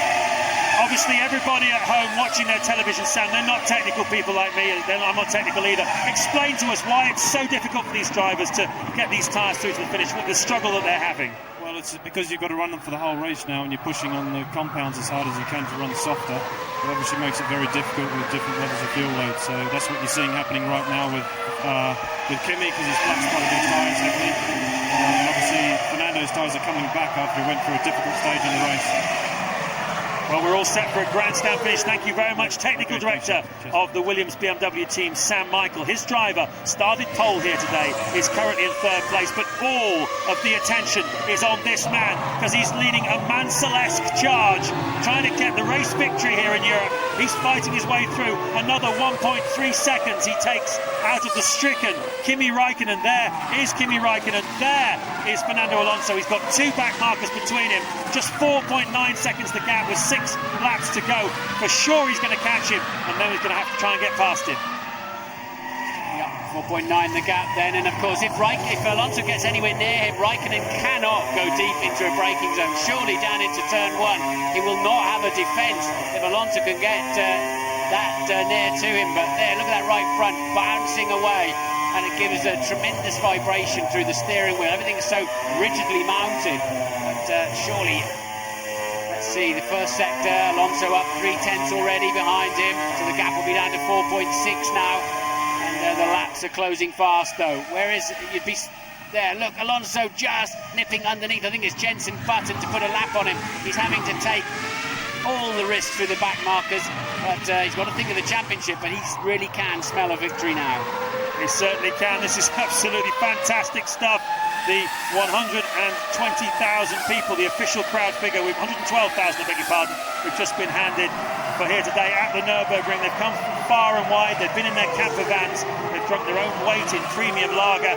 They're seeing a tremendous Grand Prix here this afternoon. Certainly a tremendous conclusion. There's Schumacher in the Ferrari. Michael Schumacher in 6th place, but typical Schumacher gets away with it. Fisichella too far behind to capitalise. He was 6 seconds behind Michael Schumacher. Was Giancarlo Fisichella, but those tyres not looking too bad in comparison to some we've seen here this afternoon. But, well, Schumacher amongst the also-rans. There's Massa touring around slowly. What a shame for him. He was running in 5th place for a while in this Grand Prix, but it now looks as though he isn't going to make it to the end. The left front tyre looks a bit weird to me. It does. He could have suspension problem. It looks like his the right front is high, rather than just a puncture. No, he's delaminated left front tyre. So strange there. I don't understand why he can't turn in. Ted is down in the pits. Yeah, that's exactly what it is. Sauber has got that left front ready for Felipe Massa. They're not sure if he's going to make it in, but his race is ruined anyway. Well, there's your race lead up, and there, going behind Felipe Massa, is the man chasing him. You can see Fernando Alonso was 4.4 seconds behind him. That's the VAR. Alonso is behind the VAR. Here he is turning in now to the chicane. At the end of this lap, there will be just 4 laps to go, and the gap was 4.4 seconds. Alonso crosses Raikkonen, I beg your pardon, crosses the line. Alonso comes across the line now. It's taken just 0.4 out. That's not enough. He's going to have 4 really mega laps, as you can see. All sorts of bits and pieces flying off that car, Felipe Massa's. Yeah, as the tyre delaminated, it hit his front wing, which is why he was struggling to turn into the corners. 3 wheels on his wagon effectively, and only half the downforce of the front wing. So Massa then, that happens when this, because they run about 2.5 degrees of camber on the right, on the front. So you do load the inside of the front tyre very heavily indeed, and they'll replace that with a used tyre, which they're allowed to do. You could see as the old one came off, the expression down to the canvas would be accurate. You could literally see the canvas through the tyre. Tremendous attrition here then, but what can Alonso do? He needs a final big push here to get himself on terms with Raikkonen. I tell you what, I bet Raikkonen's right front's not a whole bunch away from that condition of Massa's tyre either. After the lockups we've seen, Alonso's dispatched the lap Sato now. He's got clear gap, clear space between him and the race leader. He's 0.2 up in the first sector despite having passed the VAR, but Raikkonen's probably just about got enough laps left, hasn't he? Well, we've seen defensive driving this season from Fernando Alonso. 3 times a race winner, fantastic stuff. For the last 3 Grand Prix, Spain, the last 2 Grand Prix, Spain and Monte Carlo, and in Imola as well. In fact, if you go back that far, he had to be extremely defensive. Michael Schumacher attacking him there.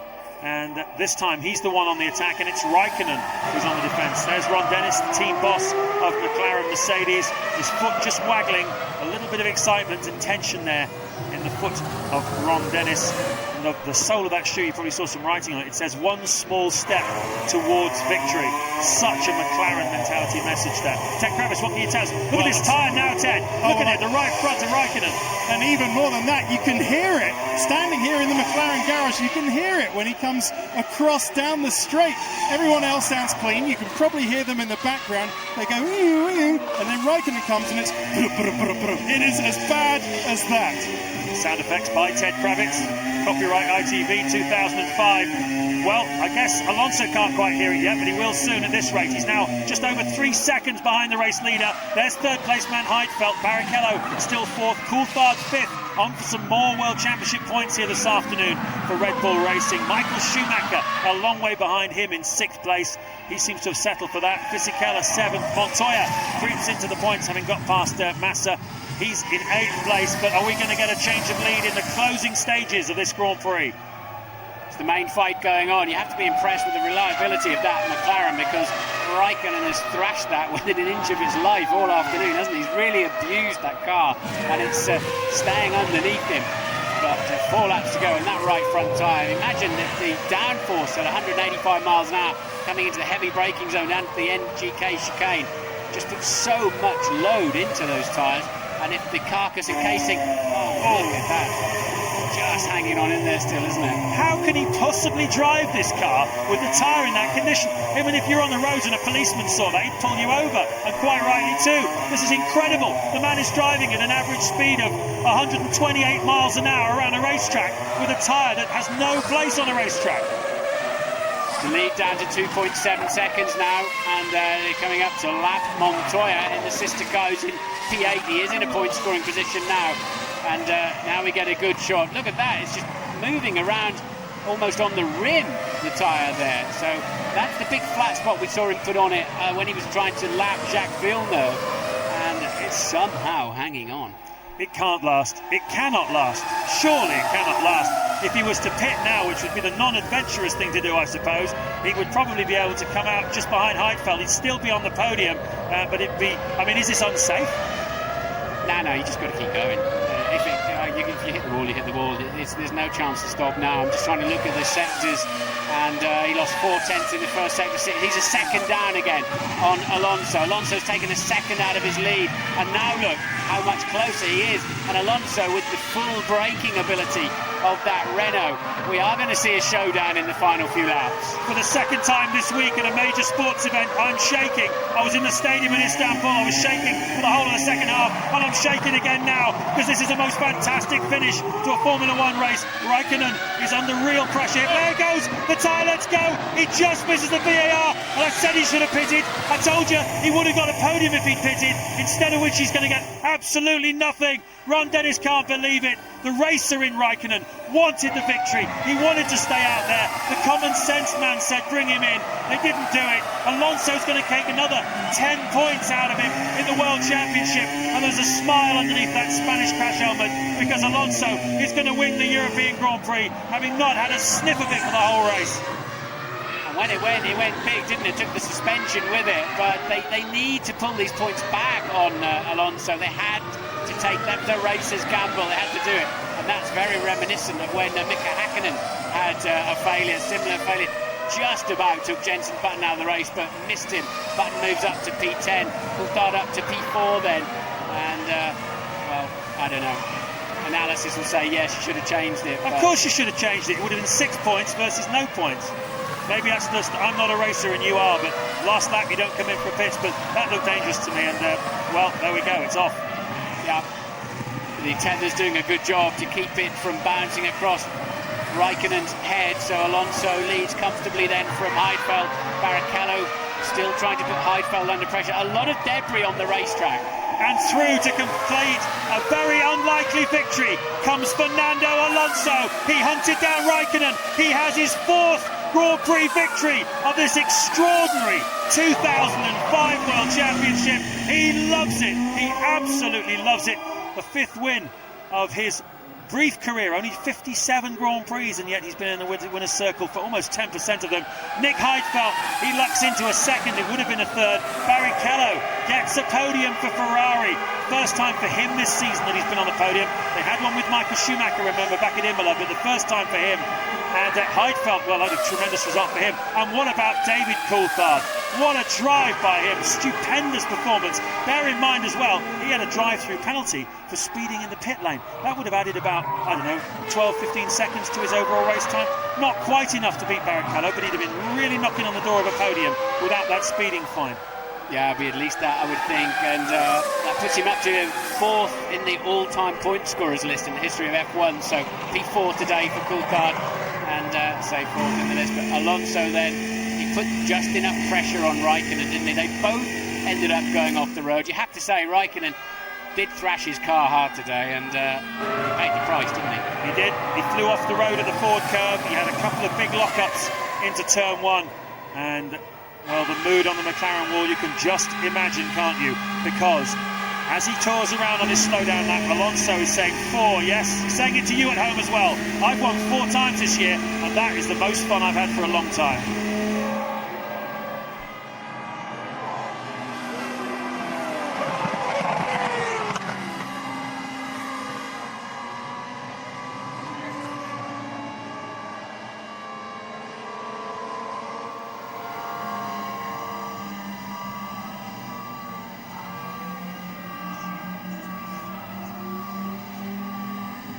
You see it just vibrated the suspension to bits. Bits of wishbone, uprights, flying through the air. Good night Vienna for Kimi Raikkonen. He didn't lead every lap of this Grand Prix. Obviously the race strategies meant that we had several different leaders. But, well, that was the price he paid. Yeah, there was even more vibration on there than it looked. I mean, that absolutely just tore the suspension apart. It's made out of carbon fibre, it's incredibly strong in certain directions, and that's how close Jenson Button came to not finishing 10th in this Grand Prix.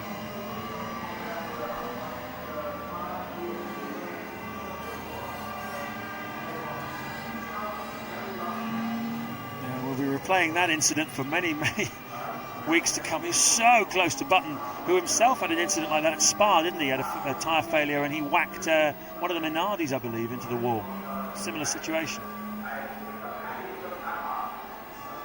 That irony of ironies, it happened just right in front of the Mercedes-Benz stand as well. Right behind where he is now is where Mercedes-Benz put all their guests, so they had the pleasure of seeing that right in front of them. That car basically shook itself to bits. When you watch that, I think you're right, James. Actually, now you see that amount of movement going into the suspension, which a Raikkonen must have been able to see. Then it wasn't just a question of the tyre delamination; it was actually literally ripping the corner off the car. And the more I look at this now, look at Coulthard, 13 seconds only behind Barrichello, and well, you need 15 to come through the pit lane without stopping. So he would have been on the podium without the speeding fine. Yeah, but you lose time on the way in as well. There's a really tight corner, slippery corner on the way in. But yeah, I'd imagine it cost him like that. But he's only, if you look, he's only 15 or 16. Heidfeld was only a fraction in front too of Barrichello, so he'd have been right in there.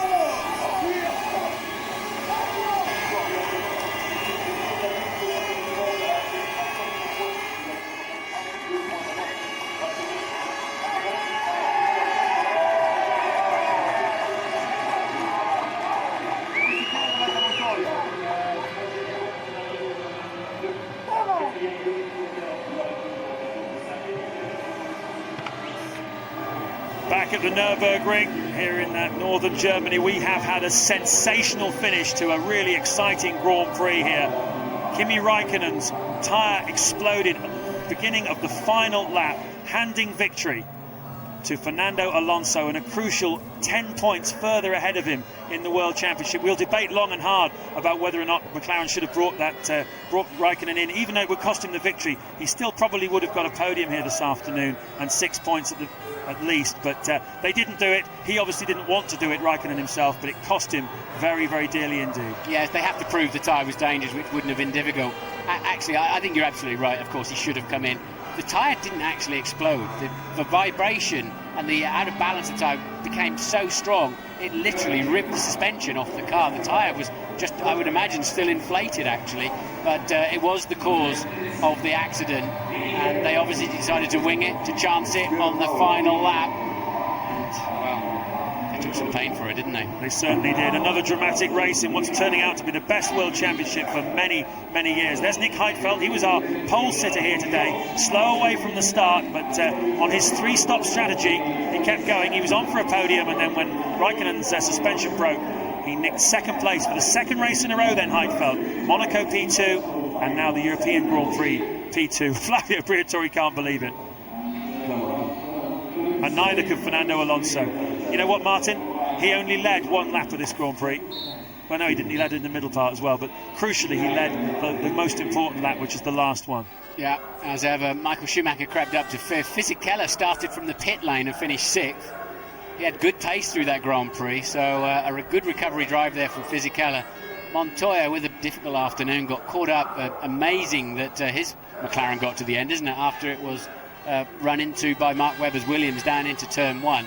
So we still, we had 18 finishers, plus Raikkonen not getting round the last lap.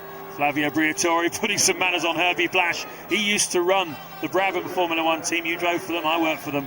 Good old Herbie, he's seen some highs in Formula One and some lows as well. Flavio simply cannot believe it. I don't think anybody can. Well, it'll be very interesting to hear what McLaren have to say about that, whether they even considered bringing him in. Michael Schumacher smiling. Fifth place again amongst the also-rans for the great man. His teammate on the podium on a different strategy from him that you have to say worked well for him here today. Schumacher stopped twice, went long on the fuel at the start. Barrichello went light in qualifying, got himself up the grid, and Schumacher lost out really heavily in that first corner incident, didn't he? It dropped him right back to 17th place. The tyres there on the back of the Renault as they come out onto the podium. I think it's significant also that the Bridgestones did have better wear rate today, no doubt about it. Most of those Michelins were really struggling to get to the end of the race, so hopefully Bridgestone getting on it.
The trophy presented by Boris Becker.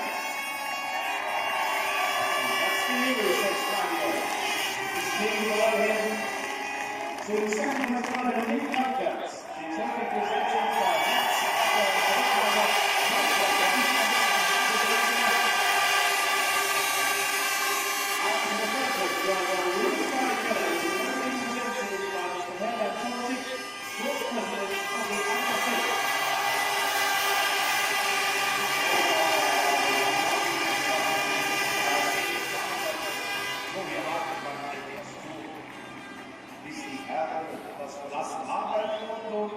Bestzeit für Chappell.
Congratulations to the three podium finishers in the Grand Prix of Europe. Third for Scuderia Ferrari Marlboro, Rubens Barrichello. Second for the BMW Williams team, Nick Heidfeld. And winning his fourth Grand Prix of the year for Mild 7 Renault, Fernando Alonso. Fernando, a great drive from sixth place on the grid, pressure all the way, fastest lap. Couple of laps to go, 1 second behind Kimi Raikkonen. Take it from here. It was a very good race from our side, and the car was perfect after lap 18 or lap 20 that David Coulthard stopped. I felt the car perfect. I was able to push every lap. And it's true that I lost so much at the beginning of the race. I nearly finished my race in the first corners because I don't know who pushed me on the back. And I thought maybe the car is something broken on the back of the car, but felt okay. And then I lost so much, and I was happy with the second place. But obviously the car was so nice to drive, so quick, and we were pushing so hard. I think McLaren and Kimi, until the point that they had a failure in the tires. So we were very lucky today, but at the same point we were very strong and able to push them like at the beginning of the season, not the last 2 races. A very different sort of win for you, coming as it did just with 2 laps to go like that. Yes, all the other victories I had this year was leading the race from the beginning to the end, and to be leading the race only 1 lap, only the last lap, is a much better feeling. You were really quick just before your second stop. You set fastest lap, and then you ran wide at the bottom hairpin. Yeah, I was pushing so hard. I knew that I had one possibility, very small, but one possibility to overtake Kimi in these 3 or 4 laps that I went longer in the second stop. And I was doing 30.7 at that time, the quickest lap of the race, and I arrived in 10.7, locked the front tire a little bit, went wide, and it was not a really big difference at that stage, I thought. But everything was fine, and I had no problems. I was lucky again there as well. Well, we now know, of course, that nobody started the race with more fuel than you. Looking back now, do you think that was the right amount of fuel to have qualified with? I think it's similar. I think to be the longest, I think is a help for the race point of view, and you become second or third very quickly after your first stop.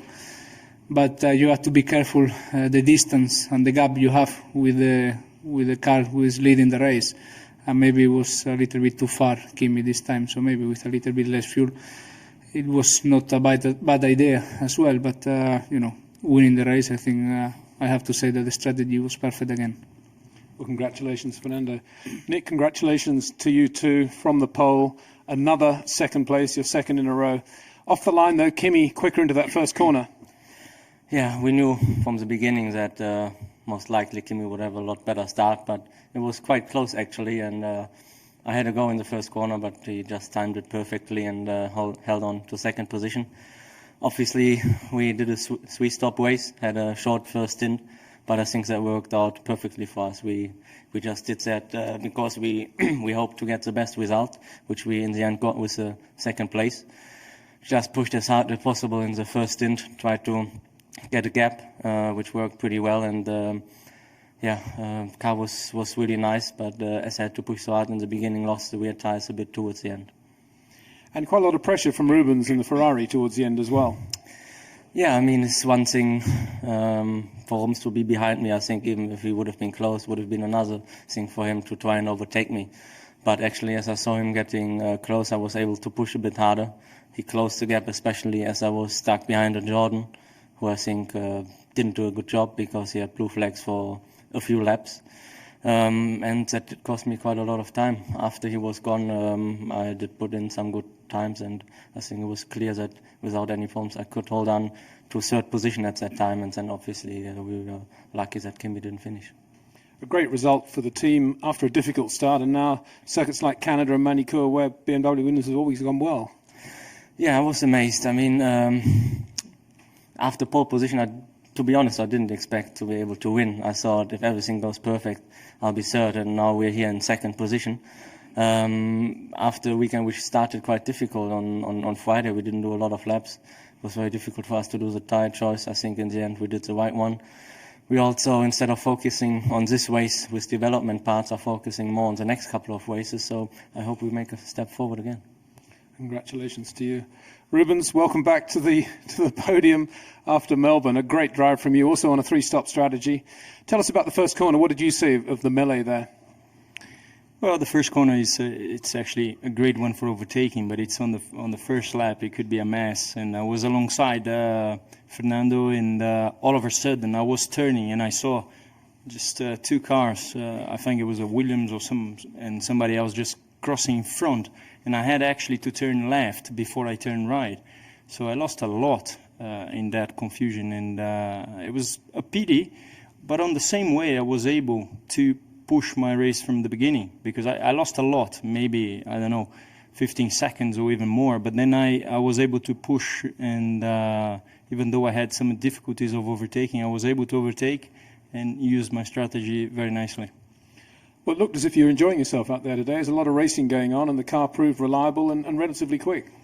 Yeah, the boys, the factory and the boys here are doing a fantastic job to make up the time, really. I mean, it's very unfortunate that we have been out of the podium since a long time.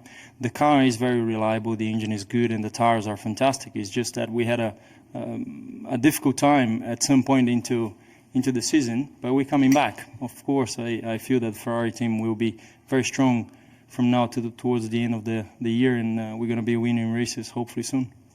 Congratulations. Now, if we could have some words in your own language, starting with Fernando in Spanish. Ha sido una fantástica carrera para mí.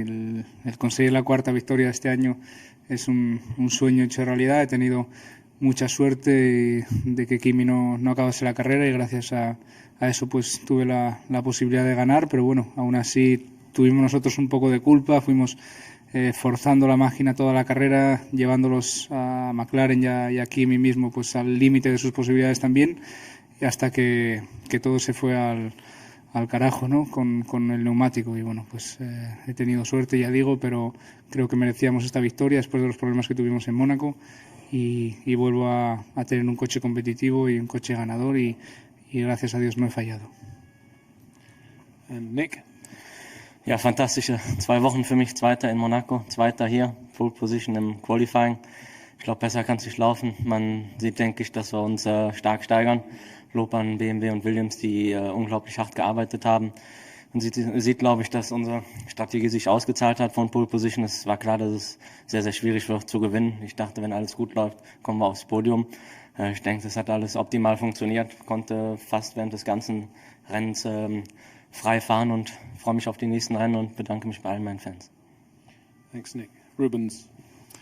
Uma corrida fantástica. Eu acho que se não fosse um pouquinho do problema da largada, a gente poderia ter almejado por alguma coisa melhor, mas largando em sétimo com 3 paradas era o que a gente podia esperar, ir para cima de todo mundo. A gente sabia que nossos pneus se comportariam muito bem na corrida. Foi o que aconteceu. A gente perdeu muito tempo no começo da prova, mas mesmo assim eu fico satisfeito com o resultado, com todo o trabalho da Ferrari em cima de motor, em cima da durabilidade do carro, e também com a Bridgestone tentando fazer o máximo e conseguindo trazer um grande pneu para essa prova. Thanks, guys.